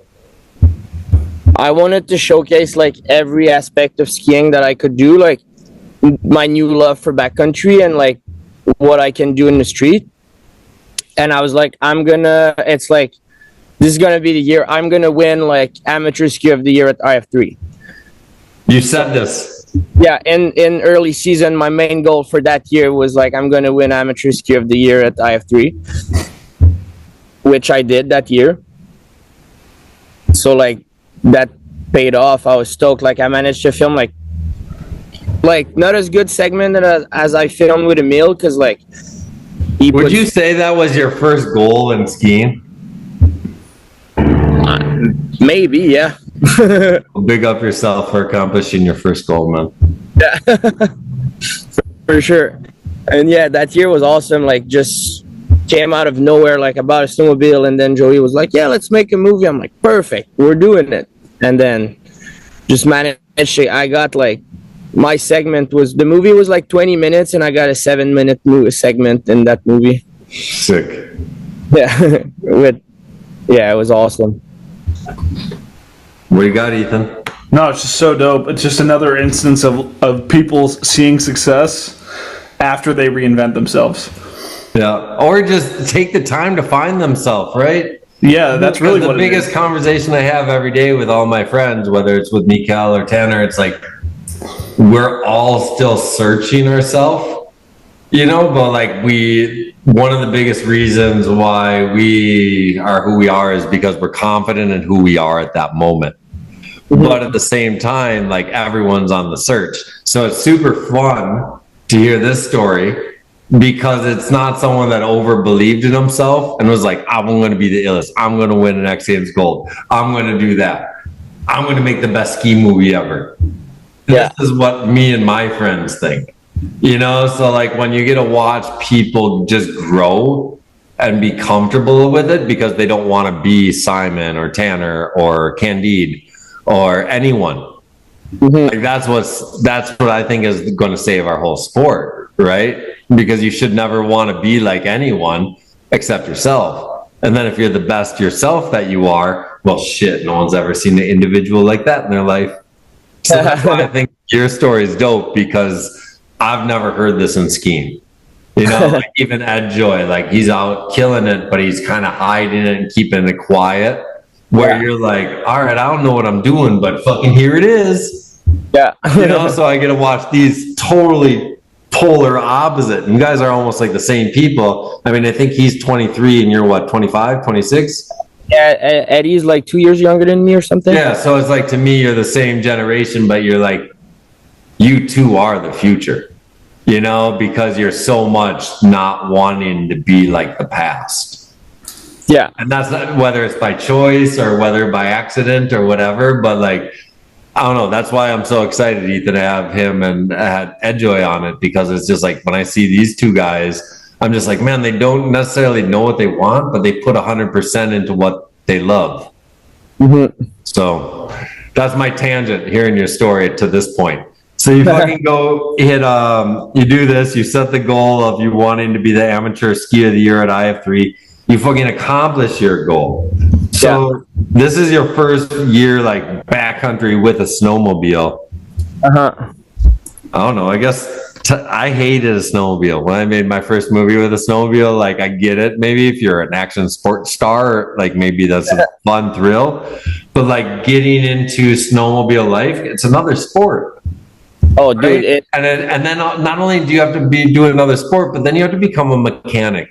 And then not only do you have to become a mechanic if you don't have enough money, but then you need more money no matter what. So then all of a sudden it's like this craziest element that you enter when skiing. So like when you do it, do you even like deal with struggles, or is everything just like, I'll figure it out, and then you become a mechanic? That was probably the hardest winter I've ever had. Like first couple months of sledding, I was like, oh, okay, I'm gonna go hit that jump. Then took me like 8 hours to get there because I got stuck for like 5 hours everywhere in deep snow. You're just trying to sled everywhere, but I don't know what I'm doing. So like we had so many days that like we can't get the goal because we're just getting stuck everywhere because we're like newbies at sledding. And is your whole crew newbies? Yeah. Awesome. That's the best, because it's the worst when you go with people that are good and then like they hate you quietly. Yeah. You know, like even though they're like, I love you, man, you're my friend, they're like, fuck, you're ruining my whole day. Yeah, for sure. So we're like all kind of new. just like learning. I learned it pretty fast. Like by the end of that winter, I managed to like go around pretty much everywhere I wanted, which was nice. But like the first couple months were like, okay, let's not even try to film skiing. Let's take a month to get good at sledding, and then we can be more productive at it, you know? Yeah. We all did, just sledded around for a bit, burning gas, breaking parts, and just like putting money in the dark hole. What was your sketchiest situation your first year sledding? Sketchiest situation? Like, do you ever go in a crevasse? Do you have to dig anyone out? Did you flip over anything? Blow up a sled? Yeah, one year, like one of my buddy was like doubling us up like this ridge that we were skiing, and like me and my other buddy were like up there like clipping our boots, and Dan on his sled went down that face, and he like went down like 7 times, and after like going down 7 times, the whole thing ripped off, like 300-meter wide avalanche into a terrain trap in the gully. He's like, there's GoPro footage of his GoPro on his helmet, and he's going down, and you can see like the heavy ripping in front of him. And like my buddy's up there's like, holy shit, he just popped an avalanche. And I look up and I see this massive cloud of smoke of snow, and I'm like, oh my god, like we're gonna have to dig him out. And he popped his airbag and managed to like stay on the surface. But man, I was like, okay, it's serious out there. So what did you, other than snowmobiling, did you your first like year or two have anything where it's not in Quebec anymore? You know, like, because to me, like those were the craziest things, like breaking off fucking cornices and like fucking having avalanches and just everything. So what was your first year like? Did you have anything where like you're like, oh shit, I had to dig anyone out, shit like this? I never had to dig anyone out like that. That story was like the closest I've had to dig anyone out. My buddy was like neck deep buried, but he could still breathe. Okay. We had to shovel a little bit, but like I've never seen anyone fully under for now, and I hope I keep it this way for as long. So skiing, you never set off anything or did anything stupid your first year in the backcountry where it's kind of complete ignorance. Really, because we knew we were new to that, so we were like sticking to like smaller terrain and like zones that like a lot of people go, and like some safer spot for sure. Now now we venture deeper, and it gets sketchier, but we have more knowledge. And so you win an award, you fucking set a goal, you accomplish it. Yeah. Do you get anything out of it? Do sponsors come calling with big paychecks? Do opportunities come? Does anything happen from you setting a goal and winning it? A couple grand, like that year, that prior to that season, Joey was the team manager for RMU, like Rocky Mountain Underground. That's and so he got me on the team because I dropped K2. I was like, yeah, you guys are not giving skis anymore, so whatever. Got on RMU, and RMU, like they have a base in Whistler. They have like a resto bar and everything, so they were really nice with skis. Like they helped us with a bit of money and stuff, which was nice. And then after I won Amateur Ski of the Year, they gave me my first contract, which was like $3,000 or something. Like, nice. I was like, yeah, I'm making money. First time. Yeah. And yeah, so I rocked my like. So was that your first ever paid contract salary? Yeah, first time I signed. So just to put this into perspective for people listening, like he was at a level where he's being documented from 16 to 22, 23. So that's 7 years put in work with no reward. Mm-hmm. So I think, I don't know, it's just interesting, you know, because everything's instant gratification nowadays. Yeah. So I find your story pretty interesting where even all the new heads, like they had some pretty fast instant gratification from the work they put in the sport, right? Absolutely. Whether it's winning X Games at 19 years old or shit like that. So it's just, that's another fun part about you where it's more the idea of like, no, I'm not putting this energy in for something in return. Because what you get in return is like, yo, that was ill as fuck. No way I get to do it again tomorrow. Yeah, we'll plant some trees. Yeah, like, and I would probably still be doing it right now, even if I would not be getting paid. because I just love it so much, you know. So you get a RMU contract with skis. That's your first paying contract. Did you get any other sponsors that come after amateur skier of the year? Nope, nothing.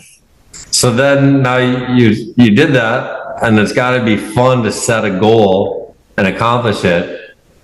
And then do you like set another goal, or are you totally content and you're like, that was fun as fuck? My next goal was like, because I have three. There's like amateur skier of the year, then breakout skier of the year, and then like standout like pro skier of the year. So after doing amateur, I was like, okay, I'm gonna do like a three-peat. I want to do like each award one after the other in 3 years. Okay. That was my next goal. And then so now this is 2022 fall is when you won this award, or 23 fall? All of 23. Okay, so you won this 2 years ago now. You won your first award, did your breakthrough. So now you have this new goal to win 2 more awards. So what's your goal for 23-24 season? That was breakout ski of the year. Ow. So, or movie paid off pretty good with Joey the year before, so we're like, okay, let's run it again. Then we made the harvest. Okay. 23-24. So pretty similar program that year. I like filmed with Joey all year. Then like I got to go on some trips with ABM and stuff. Went to Jackson, got some good jumping over there, and then like good street trip to Nelson. I managed to build like a similar segment than the year before, but even better. So I was pretty stoked on that one. How are you? Are you still funding this straight off your summer work? Pretty much. Yeah. Okay. Summer work and EI government money. All right. So you made a better segment then, and then you go to IF3 again, and you're all stoked. Do you win your award? I did win breakout skier of the year last year. Yeah. No way. Yeah. So you have one goal left over last season, and you're gonna find out what happens here in a couple of months. Oh yeah, I'm like the last 2 years I was really confident on the awards, getting it. I was like, yeah, I feel pretty good about like winning this award. This year I don't feel as good because it was like this year was like my transition into amateur breakout to like pro skier. Yeah. So this year was like really good year, but just like year of transition. So like my new goal is getting those 3 awards in 4 years. So have you added more sponsors? Yeah, I got a deal with Solomon last year. Wicked. So you're with Solomon right now for skis, boots, and bindings? Yeah, head to toe Solomon right now. Clothing as well? Yeah. Okay, wicked, man. So yeah. And then you have a movie that's coming out this fall. Yeah, I filmed with Blank all year. And that's different than the company that you won your last 2 awards with. Yeah, that was with like Joey and everything. Like Blank is the production of Alexi's production. Yeah. And yeah, like I won like my breakout ski of the year, and then like Alexi was around and he came up to me, was like I need some like new energy in Blank, and I'd love to have like more like freestyle orientated jumping stuff and everything. Like it'd be sick to have you in the movie. He was like, I'll see if I can talk to RMU for them to pitch in for you to be in the movie.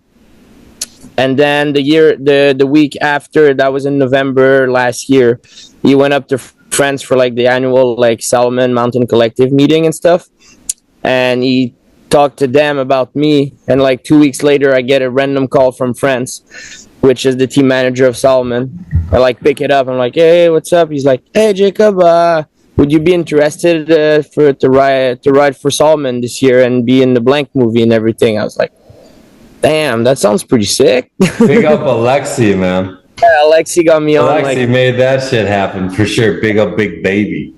Yeah, Alexi did for sure. Ill. So I guess so when I see that and you're like, all right, I'm gonna fucking step my game up.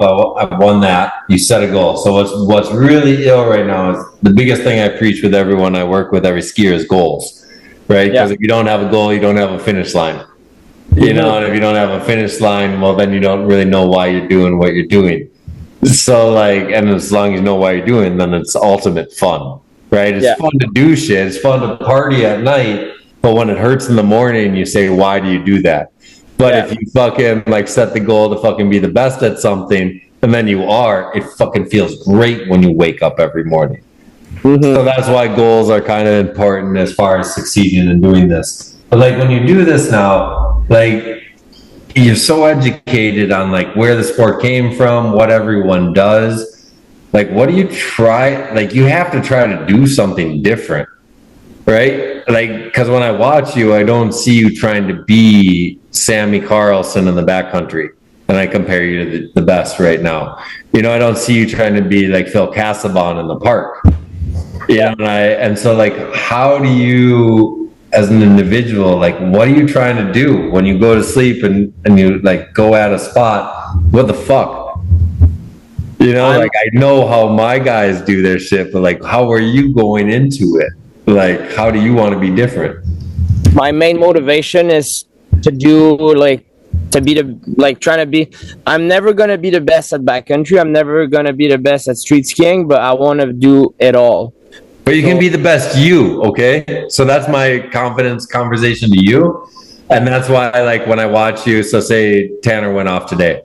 He's like, yeah, man, he has the best. And I probably have this trick name wrong. Best backside 270 nose grab off. You know what I'm talking about, Iberg?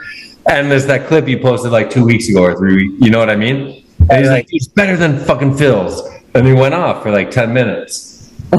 Like, and then like also we talk about like your hand drag switch thing off the pillow or whatever that you have to watch 25 times before we know what you're doing.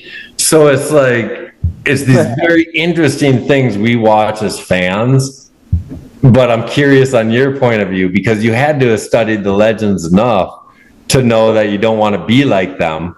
So when we watch you, we don't see you emulate, we see you create.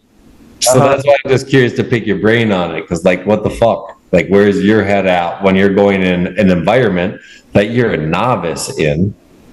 Yeah, that's why you're ill, just so you know, because the people that are experienced see the mountain and whistle a certain way. But if you come in ignorant, you think anything's possible.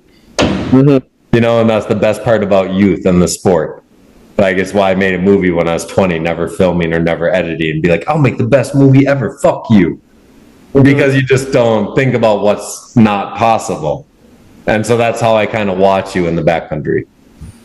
Yeah, I just want to do like, I have like so many ideas, and I think about skiing like more than anything else. Like, I daydream about skiing so much, and just like create tricks and like features in my head that would be, oh, I need this feature to like create that trick. And it's like that trick like never really been done that way, so I'm going to try and do something different. But like, if you look at it on an outside perspective, everything's kind of been done before, but I can always do it differently. And nobody like really puts out like the best street segment, the best jump segment in the backcountry, the best pillow segment, and then goes to Heike at the end of the year and ski spines, you know? So that's like, my motivation is to just put together all these aspects of skiing, which people used to do, but they don't do it as much anymore. No one does it at the highest level. No, so like when I watch you and I see what you do at the street, so like this year we'll see Phil have the closing segment in the Armada movie, and you'll like be like, Jesus Christ, urban and backcountry, like with 2 segments, like both full segments. And so like I get it, but like you are the next level of him.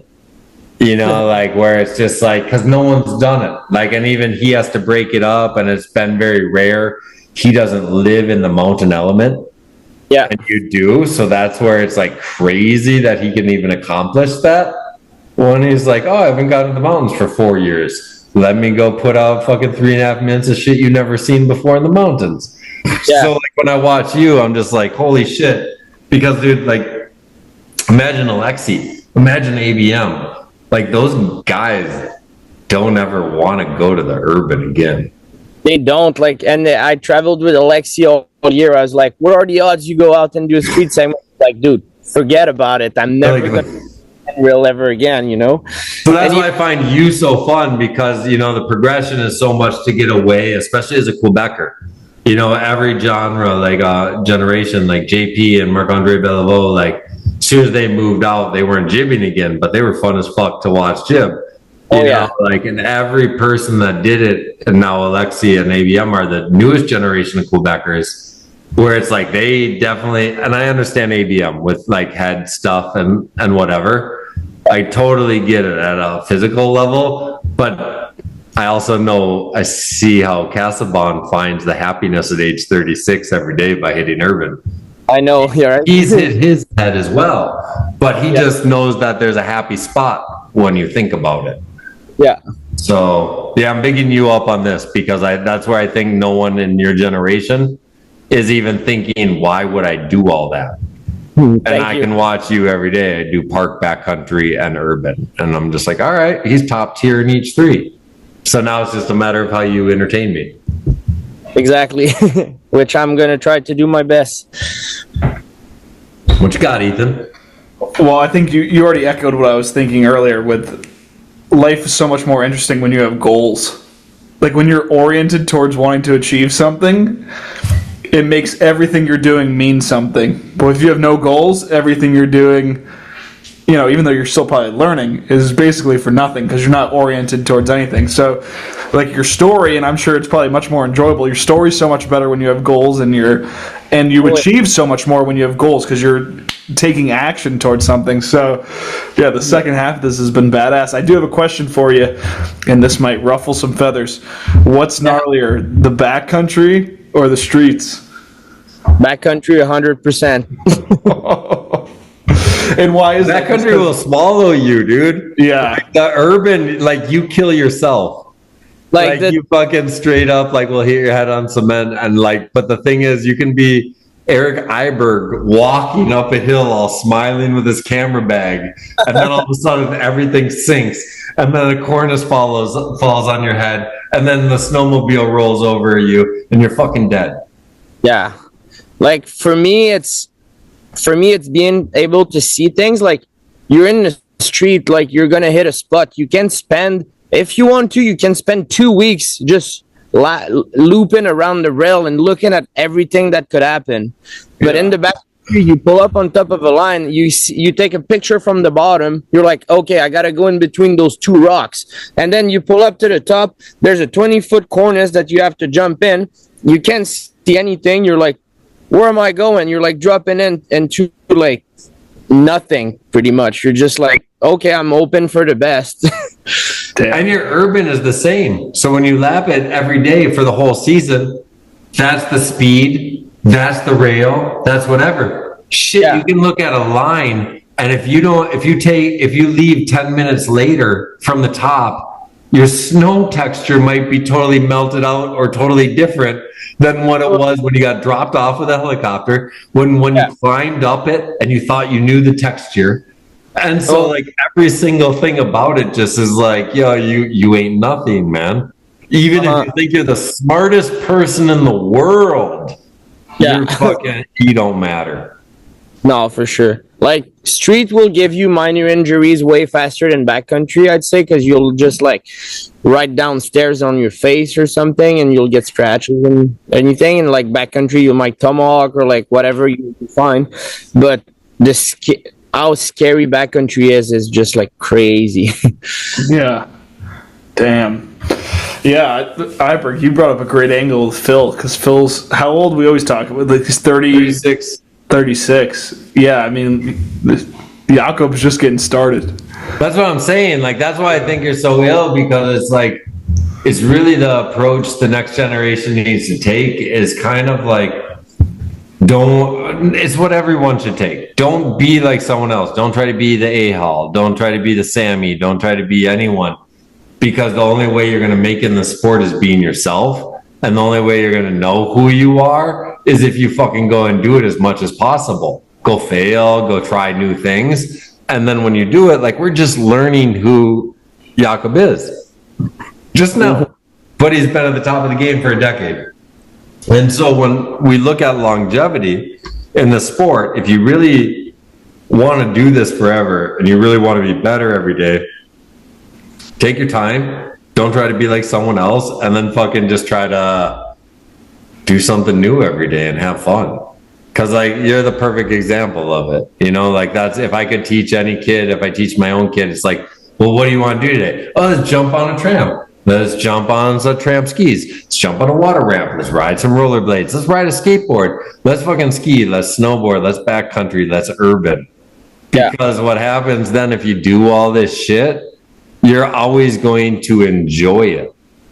And once you want to be the best at something and you do it, you're kind of fucked, man. You got a 1 in a billion chance. And maybe you'll be. So like that's why I think you're really special, man, because to watch your approach at this, see you take your time, and then to be not, and I think you only can do it because you're knowledgeable enough where the sport came from. Yeah. Right? Like you've seen everyone do everything. And you know what, like from Alexi as a friend to Phil Belanger as a friend mentor, like these are all people and projections that you could take. So you have at least 10 personal friends that are superstars in the sport that you're like, wow, those are awesome different angles you took. I'm not going to be anything like any of you guys, but I know I can succeed. Yeah. Yeah, and like, I'm like, everyone tells me that all the time. I'm like the only one in my generation that's like 10 years older. Just like the knowledge I have on skiing and everything. Like I'm showing stuff to people older than me. They're like, you've never seen that before? I'm like, dude, I grew up on this. I was like, yeah, you were like 2 years old when that came out. Yeah, I grew up on this. But that's exactly the point. You know, you're like, I view you because I've known you since 5 years old, and I talk to you the same way I'm going to talk to all my friends in Quebec. Yeah. You know, it's just like, all right, you're that guy, man. We go ski together. Like, it's the thing. Like, I don't ski with you, but water ramp, tramp, talk about it, premiere, whatever the fuck I see you in Quebec, you know?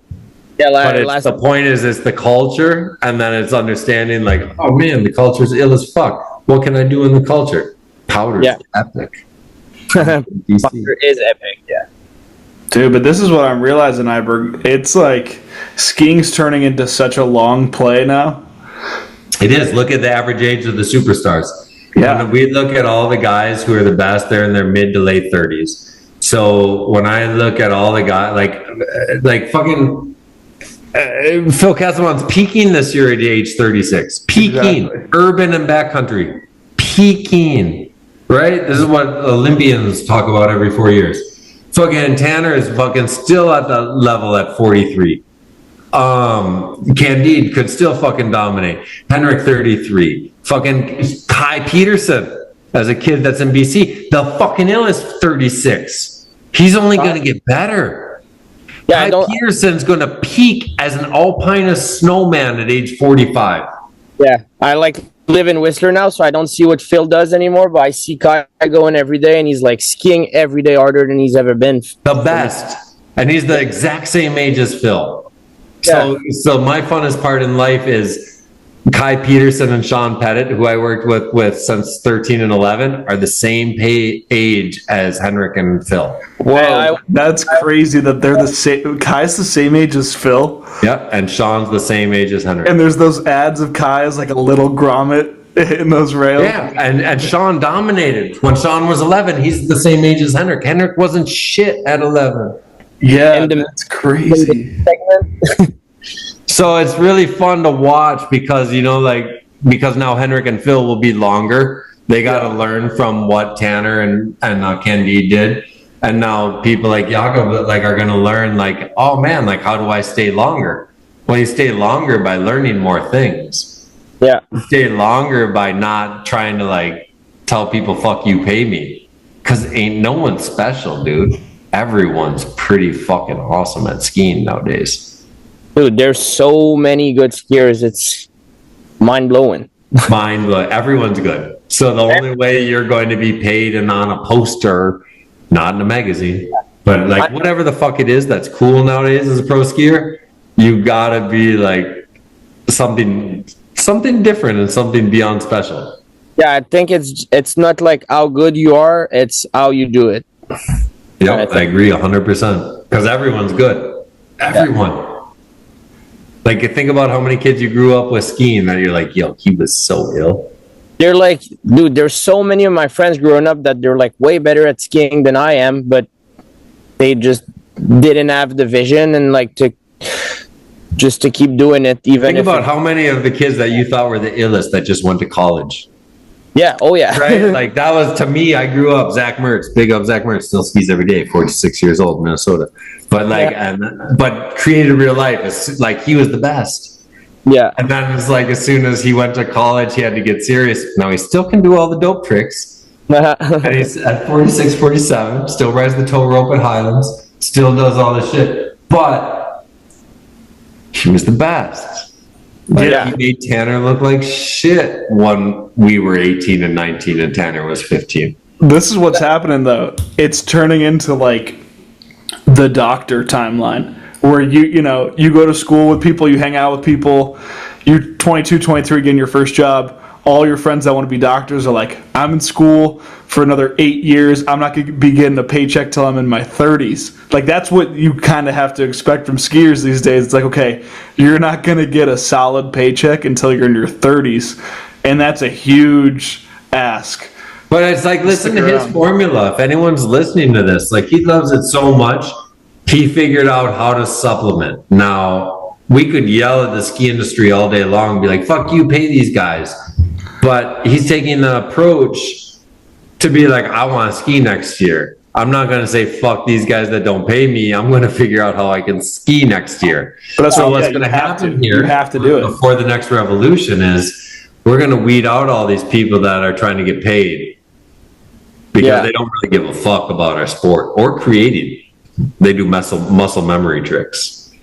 And so when we have this, like, you're going to have people that actually care again, that are going to be like, oh, I'm trying to do this trick for me. I'm trying to do this because no one does it. And then when that comes back, instead of like, oh, I can do what he does, you should pay me. Oh, I won that event, I'm the best, you should pay me.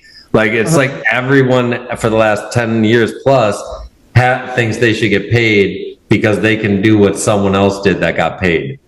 Yeah. The reason why people got paid was because they could do what other people could not.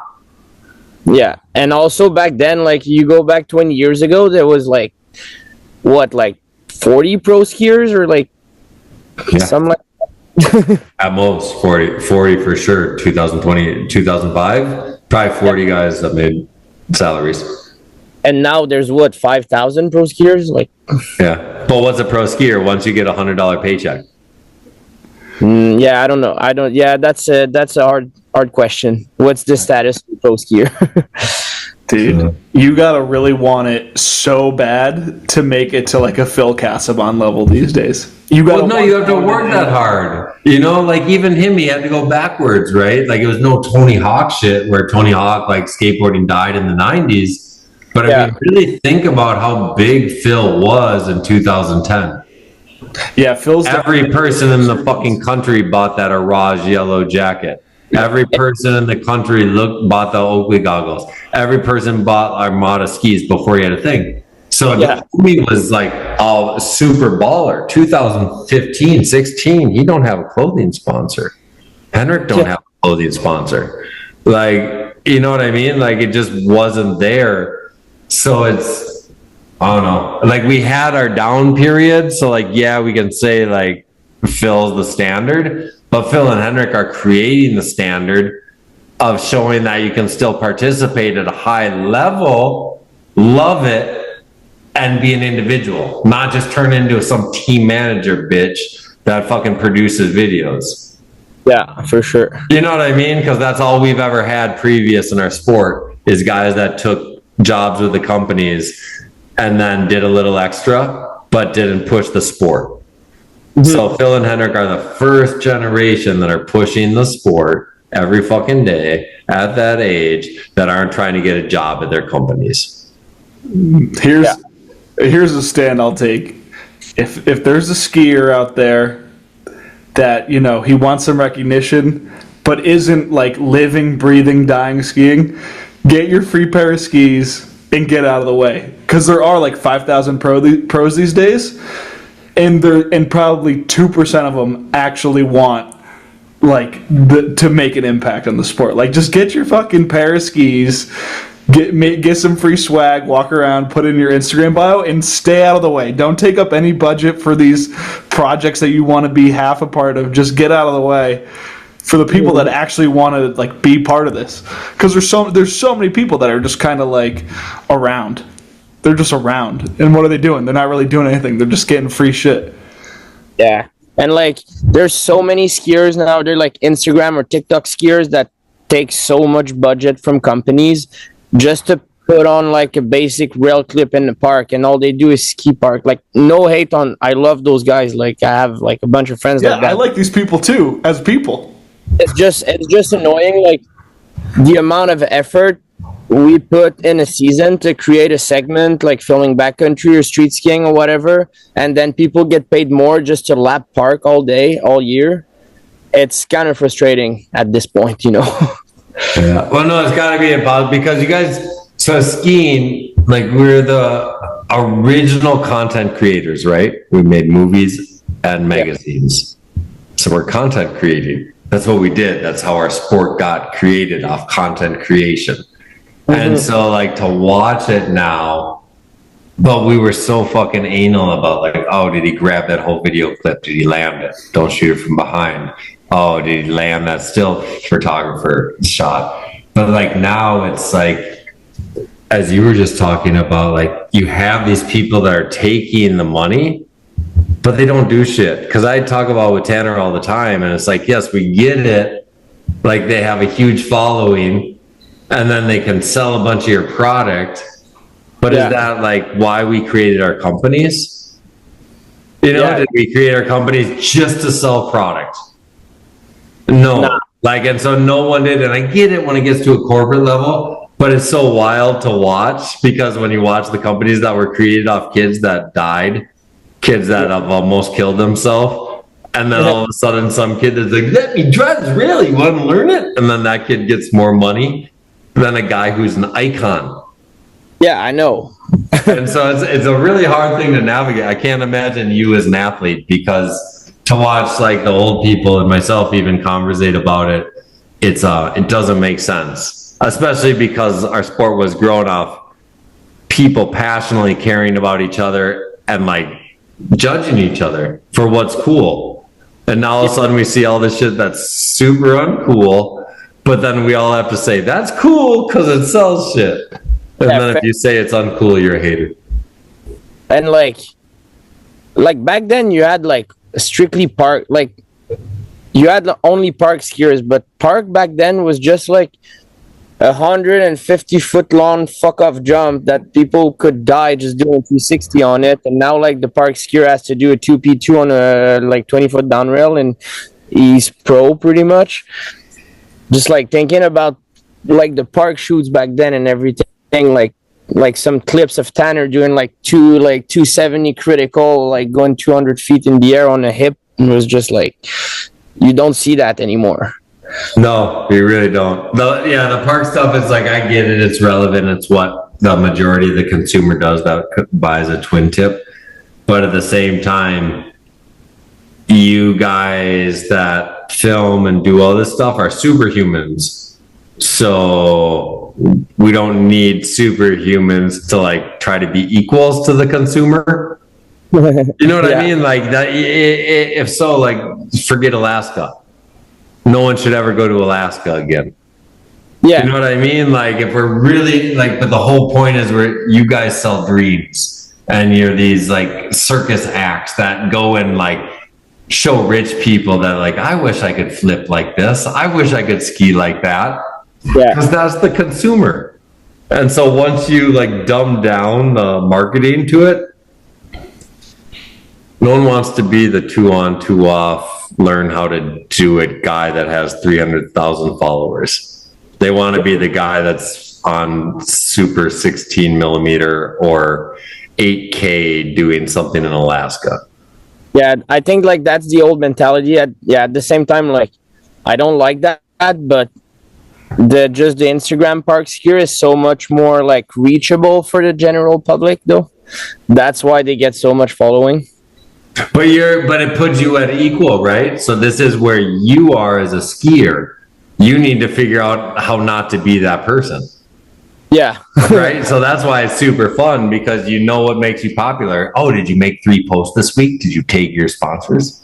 You know, or do you do something that no one's ever did before, and maybe you crashed and then you can't do it for another month, and then there's zero content for 3 months because you focused on doing shit that no one else could do. So it's like, it's super fun to watch a young kid, how you're gonna fucking deal with that shit and be a creative and create your own lane.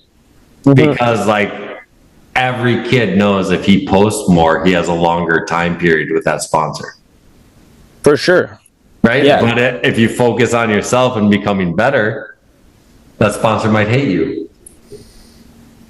It's a tricky balance, because I'm thinking about it, and it's like, I love watching all of Phil's stuff, but watching Phil ride in Mammoth at the same park that I'm riding in and seeing what he's doing, it is kind of cool to see people destroying like the same features that you're like just. But it has to be curated. Yeah. That's why I made that the opening segment to my last movie, because I knew the lowest common denominator of our sport was terrain park and Mammoth, visually and physically. Dude, Mammoth is the best. But do you know what I mean? So like, Yeah, I do. I'm opening a movie that's fucking the biggest movie of the biggest guys with a terrain park segment, and still just the flat tube is the most iconic thing I've ever put out in my life. And I figured out what was the biggest thing that people could relate to. Yeah, but segment, like the tricks that Phil and Henrik were doing on that down tube, is just like. But everyone can relate to it. It's a tube. It's the biggest pussy fucking feature everyone can do since you began skiing. But it's just the way you ski it. That's my point. That's why it's so ill. But lowest common denominator of relation, you better fucking destroy. Like in skateboarding, they would have said, like when we made that segment, we're like, okay, that spot is shut the fuck down. You don't go there if it's a street spot anymore. But in our awesome sport, everyone still 7, 8, 9 years later gets to ski the tube at Mammoth when I repost that segment. So it's pretty awesome. It's an interesting thing when trying to create your own lane and then doing things that everyone else does. Yeah, for sure. Wild. All right, you want to get some viewer questions rocking? Yeah, let's do it. All right, Street Skier 95, because the other 94 names were taken. Top 3 Quebec ski movies. I had to write this down when he saw it. The first one for me would be The Grinch by WFP. The boys back in the days. Iberg probably knows about this. I know this movie. Yeah, that's your number 1. Yeah, for sure. What's number 2 and 3? Number 2 and 3 would be Souvenir by ESK. Quebec. I'm like going like really like Quebec base.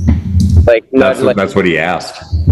Yeah, for sure. Because like I was like, should I put Playhouse in there? But Playhouse was worldwide and stuff, you know. Yeah, they don't count. Yeah, it don't count. And then my third one was Frozen Yogurt by NSF. Like a 2015 movie with Dom Laporte and Hugo Pelletier before the Tabarnak Pack and stuff.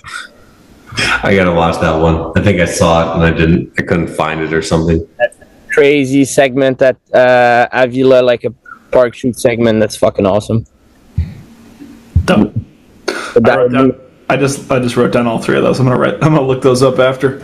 All right. Grinch is just the best thing ever. Yeah, I see a Newschooler's article about it by Schmuck 13 years ago. Oh way. Yeah, that's wild. Yeah. But I was partying with Schmuck last weekend in Whistler. Schmuck, dude. 13 years later. All right. Emil, tell us, Jacob, how important and necessary you think it is to be aware of the culture, the older segments, the legends of our sport, and how inspired are you by all the greats from Quebec before you? Yeah, that was a big question for sure. We've talked about this one already quite a bit, but like free skiing the way we do it today is still like fairly new sport, like 30 years old maybe. And I think everyone should be aware of what happened in the early years of free skiing and to like just like they like make themselves an idea of what's going on, you know. And even the kids today, they don't really know what happened but back then. And I feel so fortunate of like that I had the influence and coming from sport, like it was such a crazy place to grow up because so many legends came from there. And yeah, like it's kind of got lost track on this. Do you think it's important, or do you think that it's like necessary to know it? Like it's just a good thing to know, or do you think it's like almost required to know the history? No, I don't think it's necessary. I wish everyone would know it, but it's not necessary. Like you can create new stuff without knowing what happened before. But I think it's good to know what happened before and to like create new stuff. And like you can get like even with like the new tricks that people do like 14s today and stuff, like you can just look at old clips like Dave Crichton doing like a Misty 7 and you're like, oh, that grab, like nobody uses that grab the way he did before, like, but I could do that grab in a 14 and that would be like the hillest shit. So like, and yeah, I think it's worth watching all the old movies to like even to create new ideas, you know.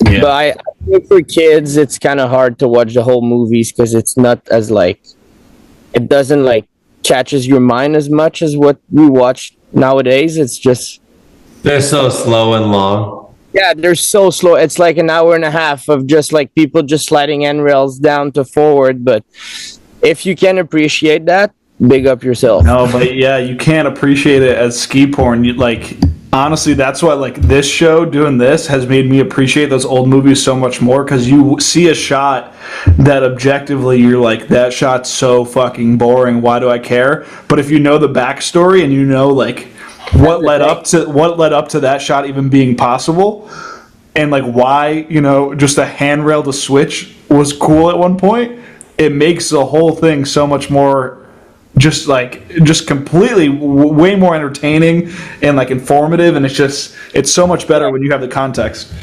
It's so like yeah, just watching that and like I love history of like anything, just like trucks or like whatever happened in the world, and you like watch a ski movie and you're like, dude, that was filmed like 20 years ago and these guys had no idea what they were doing back there. They were just like doing it for the first time. And like for me, that's why I appreciate like old movies, just watching it and you're like, man, they were like doing it for the first time, Like thinking about it.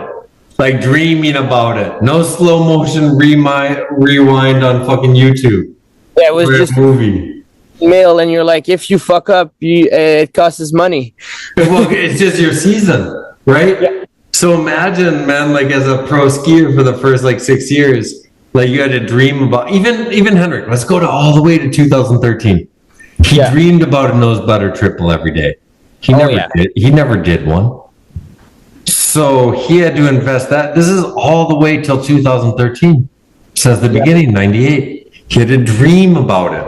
And this is the biggest consequence. Now, I might say I'll buy 07 by Phil LaRose in 1999 has the same consequence as a nose butter triple by by Henrik, because you land on your neck, you break your neck. Like what people knew, it was the same consequence. Yeah. Consequences, you're fucked. You lose your season. Yeah. Like season's over, maybe my career. Yeah.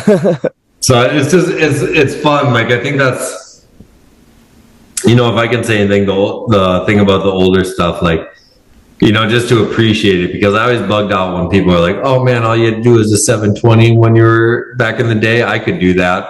Like it was the most ignorant comments, because I never watched a ski movie growing up thinking I could be a pro skier in 1932.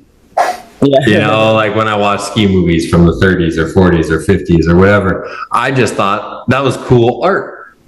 Yeah. You know, in our sport, like it's really fun because we judge, and we always judge everything we watch. Like, I'm better than him. That guy sucks. I don't like his style. Yeah. it's just how it works, and that's why our sport's ill. But at the same time, you gotta understand, like, when some people fucking boost or some people do shit, like, yo, you can't do what they do. Nah. But you can pretend you can, though. No, but that's like, and that's what I think is good. Like, the dopest thing, what you said was, I don't think you have to know the history, because the thing that creates the illest shit in the world is being ignorant. You know, and once you're ignorant, you don't believe you can't do something. You don't believe this is not possible. It's having, you're like, you never the mind of a child in a good way. Yeah. Like, I mean, I was just like, think about it. Like, even my first movie, I never filmed or edited. And all I thought was, like, I can make a better ski movie than everyone that's done it. Yeah. Warren Miller, TGR, MSP, fucking everyone. And I was like, all right. Dude, and then I went and tried to sell fucking people that I could do it. So you just have to, like, have this ignorance. And nowadays, like, if I was to make a movie, I'm like, no one's going to pay me. Yeah. I can spend 3 days thinking about why I shouldn't make a movie now. Every day I try to think about making a movie because no one wants to be part of it. I'm so jaded where I don't have ignorance anymore. But as a skier and as anyone in life, when you're a kid and you don't think of why failure is possible, it's ill as fuck. For sure. And like, I like to know everything that happened before, not to reproduce and try to do something different. But if all you're looking for is be stoked on yourself, like, don't look at anything and just go do something, and you'll, in your mind, you'll be the first to do it, right? Yeah, and you're the first time it's you did it, because that's what everyone has to understand. Yeah. Like, if you can take anything out of this listen, and you're listening at this point, there's no one in the world that's iller than you because no one else is you. Right. And then you're not cocky, right? I'm the illest person I know. You want to know why? Because I'm the only Eric Iberg I know. Yeah. And so, like, once you can, like, really believe that in yourself, and it's just self-love, you know? And then at the same time to understand that you're individual. Because you don't compare yourself to anyone. I take everything in life to make who I am, with the good, the bad, from my friends. But, like, you gotta be an individual.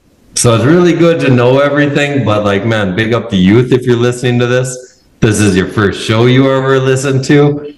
Yeah. And that's why I'm most impressed with you, Jakob, because, like, no one else has been a ski bum for a decade as they burst onto the scene.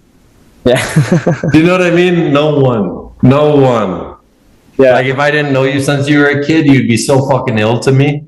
But like, I've just expected you to do something in your life, your whole life. So this took me a while to figure it out, but yeah. But you've done it, dude. Pick up yourself. You really have. Like, you've won awards. So even if, like, tomorrow's your last day skiing, you set a goal and you fucking accomplished it. As whatever, it's ill as fuck.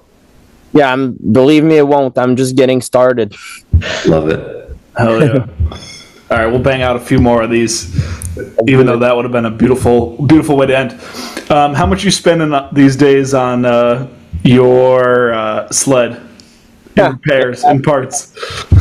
That question's from Adam, the guy that got me into sledding. Shout out to you, Adam. I spend probably over 10 grand a year on parts on my snowmobile. No way.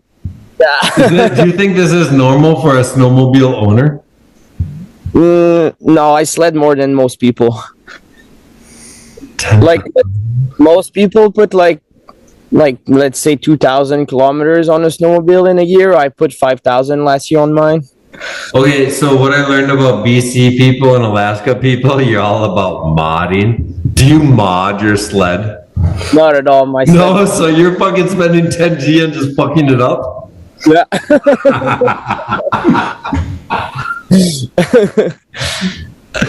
You're awesome. I just ride the shit until it explodes. That's awesome. All right, we got a couple quick hitters. Japan or Blunt? Blunt, no doubt. That was from Joey Kraft. Let's see. Felix, favorite homie skier? Jake Carney. Sick. What's he doing these days? Dude, he moved up to Terrace, like northern BC, and he's a heli pilot nowadays.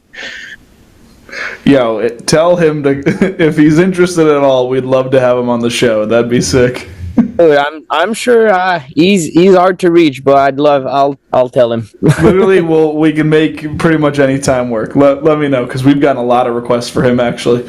Let's see, who's this dude? Pac-Man. What's your favorite pocket snack? Peanut butter pretzels. He also asked favorite all-time trick and rider. B Paul Cork 7 Blunt, and all-time rider would be Candide.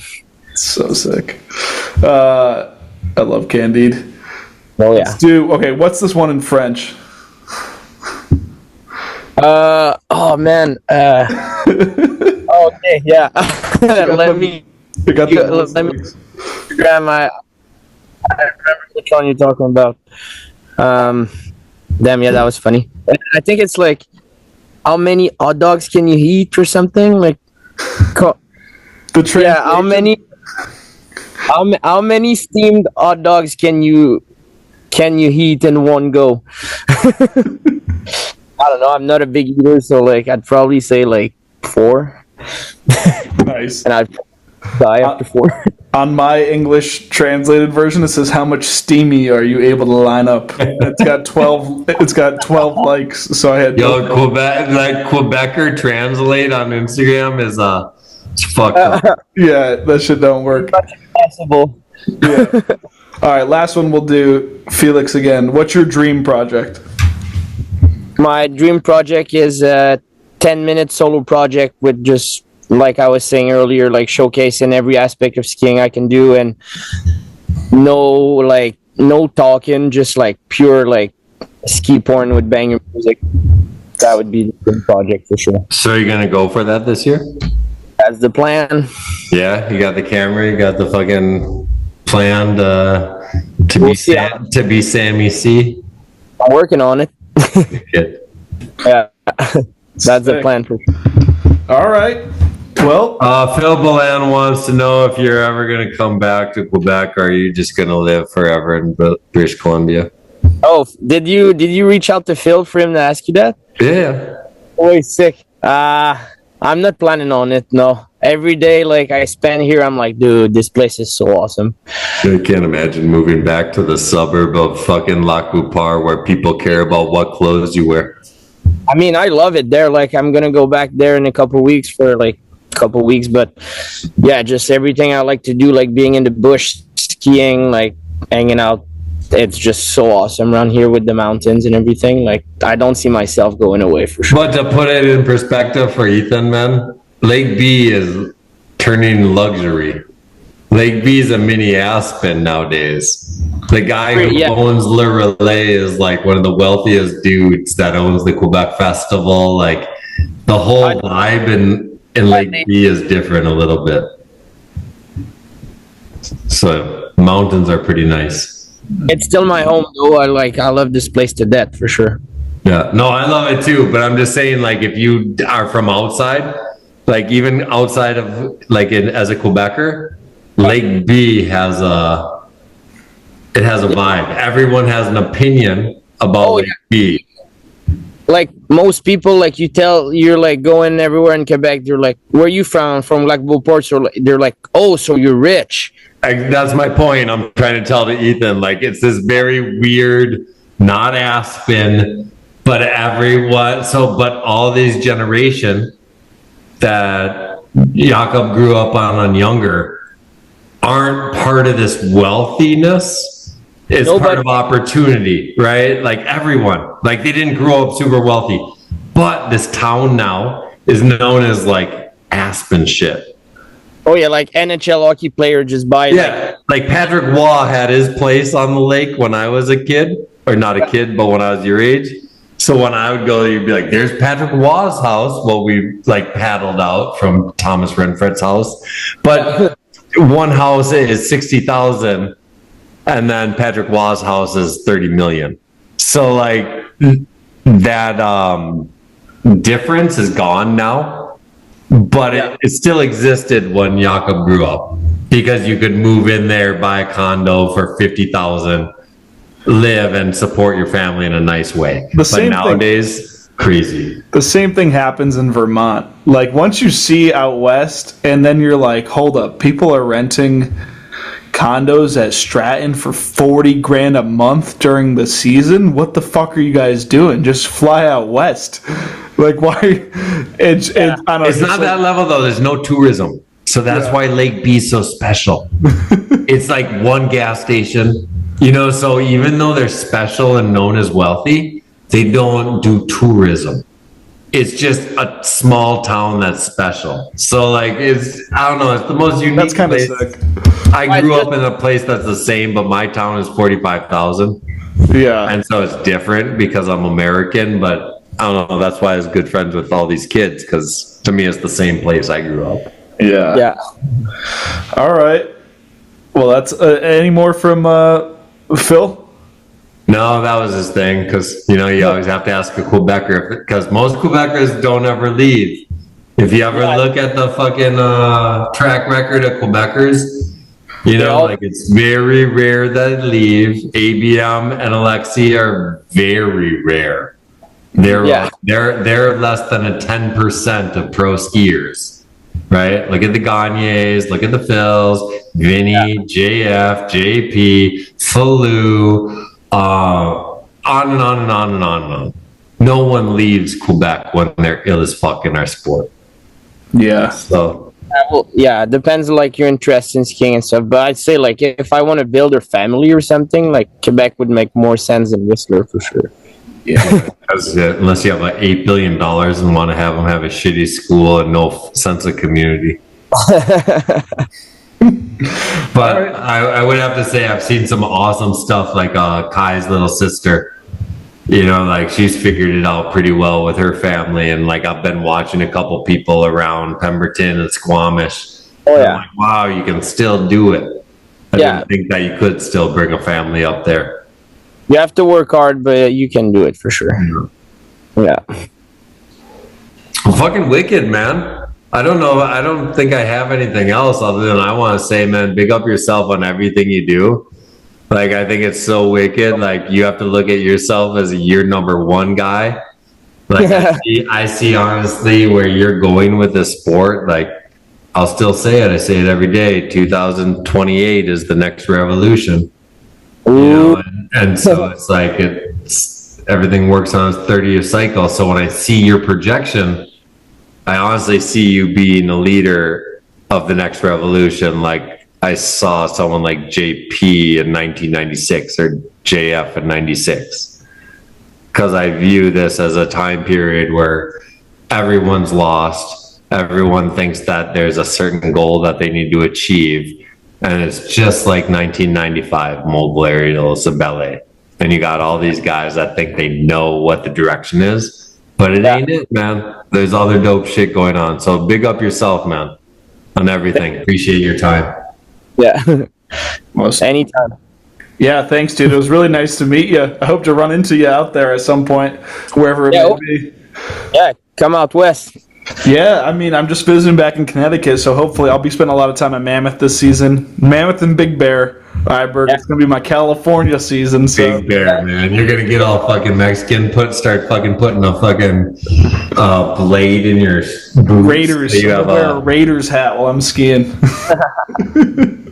It'll be tight. All right, man, we'll let you go. We'll record an outro. It was dope. Thanks for the time. You got a dope setup behind you out in the outdoors, so hope you enjoy your evening. For sure. Thank you, guys. Yep. Yeah, good to talk to you, man. Take care. Peace. Peace. Who can do it? So, what do you think, Ethan, as meeting Jakob and learning who this kid is? He's dope. He's dope. It was just the reason I didn't know him is because he's at, like you said, at the beginning of his true career now. Like he went through his evolution, and now he's, if it was like a Pokemon, he's in his new form. But think about if anyone's listening at this point, think about how much work he's put in. Yeah. You know what I mean? Like if you really type his name, and his name Ski the East, his name, all those movies that are listed, his workload is huge. If we were to write a resume, You know, like, he's put in 9 years of fucking grinding. So I really want to use this episode to teach anyone that's young listening to this to just be like, man, keep killing it. You don't need to win the Olympics. We don't even know if they're around in the future. You know, you don't need to get this closing film segment. Just go fucking be yourself. Yeah. Go fucking create some shit and find fun, because you see how happy that kid is? Planting trees every summer, not bitching about not enough ski money. Like, dude, he's not even thinking that there's no money from ski sponsors. He didn't complain once. Not once, not even a question. Like, no way, they gave me a skis. Cool. Like, once you have the attitude where you're not looking for something in return, and it's the basic thing in life. You don't give to get something back. So if you're going to do something in life, like skiing or whatever, you fucking put 100% into it with zero intention to get something out of it other than self-satisfaction. And if you do that, people will go, holy shit, who the fuck are you? Yeah. But once you start to put that energy in and think you should get something out of it, you're going to fail like a motherfucker. Yeah, it is a really weird fact of life that the more you try to grab for something, the more out of reach it is. Like, you really just put effort in. Like, it's basic, man. It's basic. If you give, don't look for something to be given back, because it means you're pure about giving. So if you give your life towards a sport, towards a person, towards anything, if you're looking for something in return, then you give for the wrong reason. Yeah. So, like, when I watch him, he's the perfect example. And that's why I'm expanding this conversation, because I haven't seen someone in a long ass time that wasn't looking for a return. He's still not when we finish the conversation. Yeah. I'm excited to see where it goes. He's dope. I gotta go track down all his videos, because that series he did with Good Company was pretty sick. Like, just what I was panning through while we were talking. All right. We got no DPH, unfortunately. No. But I smoked one during break. Smoked a shitload before. I'm all fucking stoked. I'm gonna figure out the next episode that I can be in a garage and just hate smoke. Yep. Well, the next person we got lined up, are we locked in for our next guy? Oh, we are. Anthony Bornowski. We fucking stoked. I mean, I think he's the first emo skier of history. Yeah. I am so stoked that we're getting Anthony. And I think I'm gonna reiterate this next episode, so people have to listen to it twice. I think he's the least known of the Armada founders. Maybe Boyd. Technically, he's not an Armada founder. Whoa, we'll get into it. He wasn't part of the originals. He was, but he wasn't. Since he wasn't an owner, he wasn't a founder. He wasn't. When we started the team, he was the first AM. So we had 5 pros, and he was the only AM. And our goal, because I was the team manager, was to create a formula that AMs had to reach a certain level to reach pro status. And so he was this whole thing, because he was a pro on K2. And when we started Armada, I made him an AM. And the whole point was that it created controversy. Say, why is he an AM? He's already been a pro in fucking Poor Boys movie for 2 years previous. And then we explained that he's not iconish like the 5 guys on the team. So yeah, it'll be super fun, man. He's a creative guy. He came on the team because he is as creative as the other guys that started as Armada, maybe even more, if you'll learn from his new companies. But yeah, Anthony's the shit. I think it would be dope to track down the rest of the ones that we could track down, because we already got Tanner. We already got Julian. We're getting Anthony. All we need is Kusan and Boyd. And Boyd would be funny as shit. I bet I could get him, but Kusan tries to hide because he's a team manager. I'm calling you out, Kusan, or anyone that's on his team that listens to this. But yeah, Kusan's a pussy. Bury that 2 hours into this. Yeah, I'm just calling you out right now for anyone that could tell you that. Kusan, man, I know your friends don't see you that live a mile down the road. They wish they could. that have been your friends the whole life. I know you hide. I know you show up only on fist fucking events. But yo, if you want to talk about the illness of our sport that you've been part of for 25 years, anytime, Kusan. Show up. All day, man. You want to talk how dope skiing is, or you're going to be golfing, motherfucker? And you know what we could do if we get all these stories? Because I know you talked about it. We can compile it and tell the story of Armada from the perspectives of the people that started it. Because everyone's got their own little take. It's potential, but I would need at least 10-hour interviews with each person to do it the right way. Yeah, I'll see what I can compile from what we've already got and see. I hear you, but everyone's still sugar-coated. All right, I'm super, super stoked for that. That's gonna be a dope one. Our first emo guest. You think he's still emo these days? I don't know, man. I mean, he climbs, so I always thought people that climb are pretty emo. You know, like they're the tough alpha males, but still have like thinking about caressing their women when they fall off the rock. You know, so like climbers are the most weird people ever to me. I don't know one of them. He's a hesher. He laid alpha males that are still sensitive. That's him. Well, all right, we'll keep talking about him next time. That's it for today. Goodbye, everybody. Have a good night. Peace. Peace.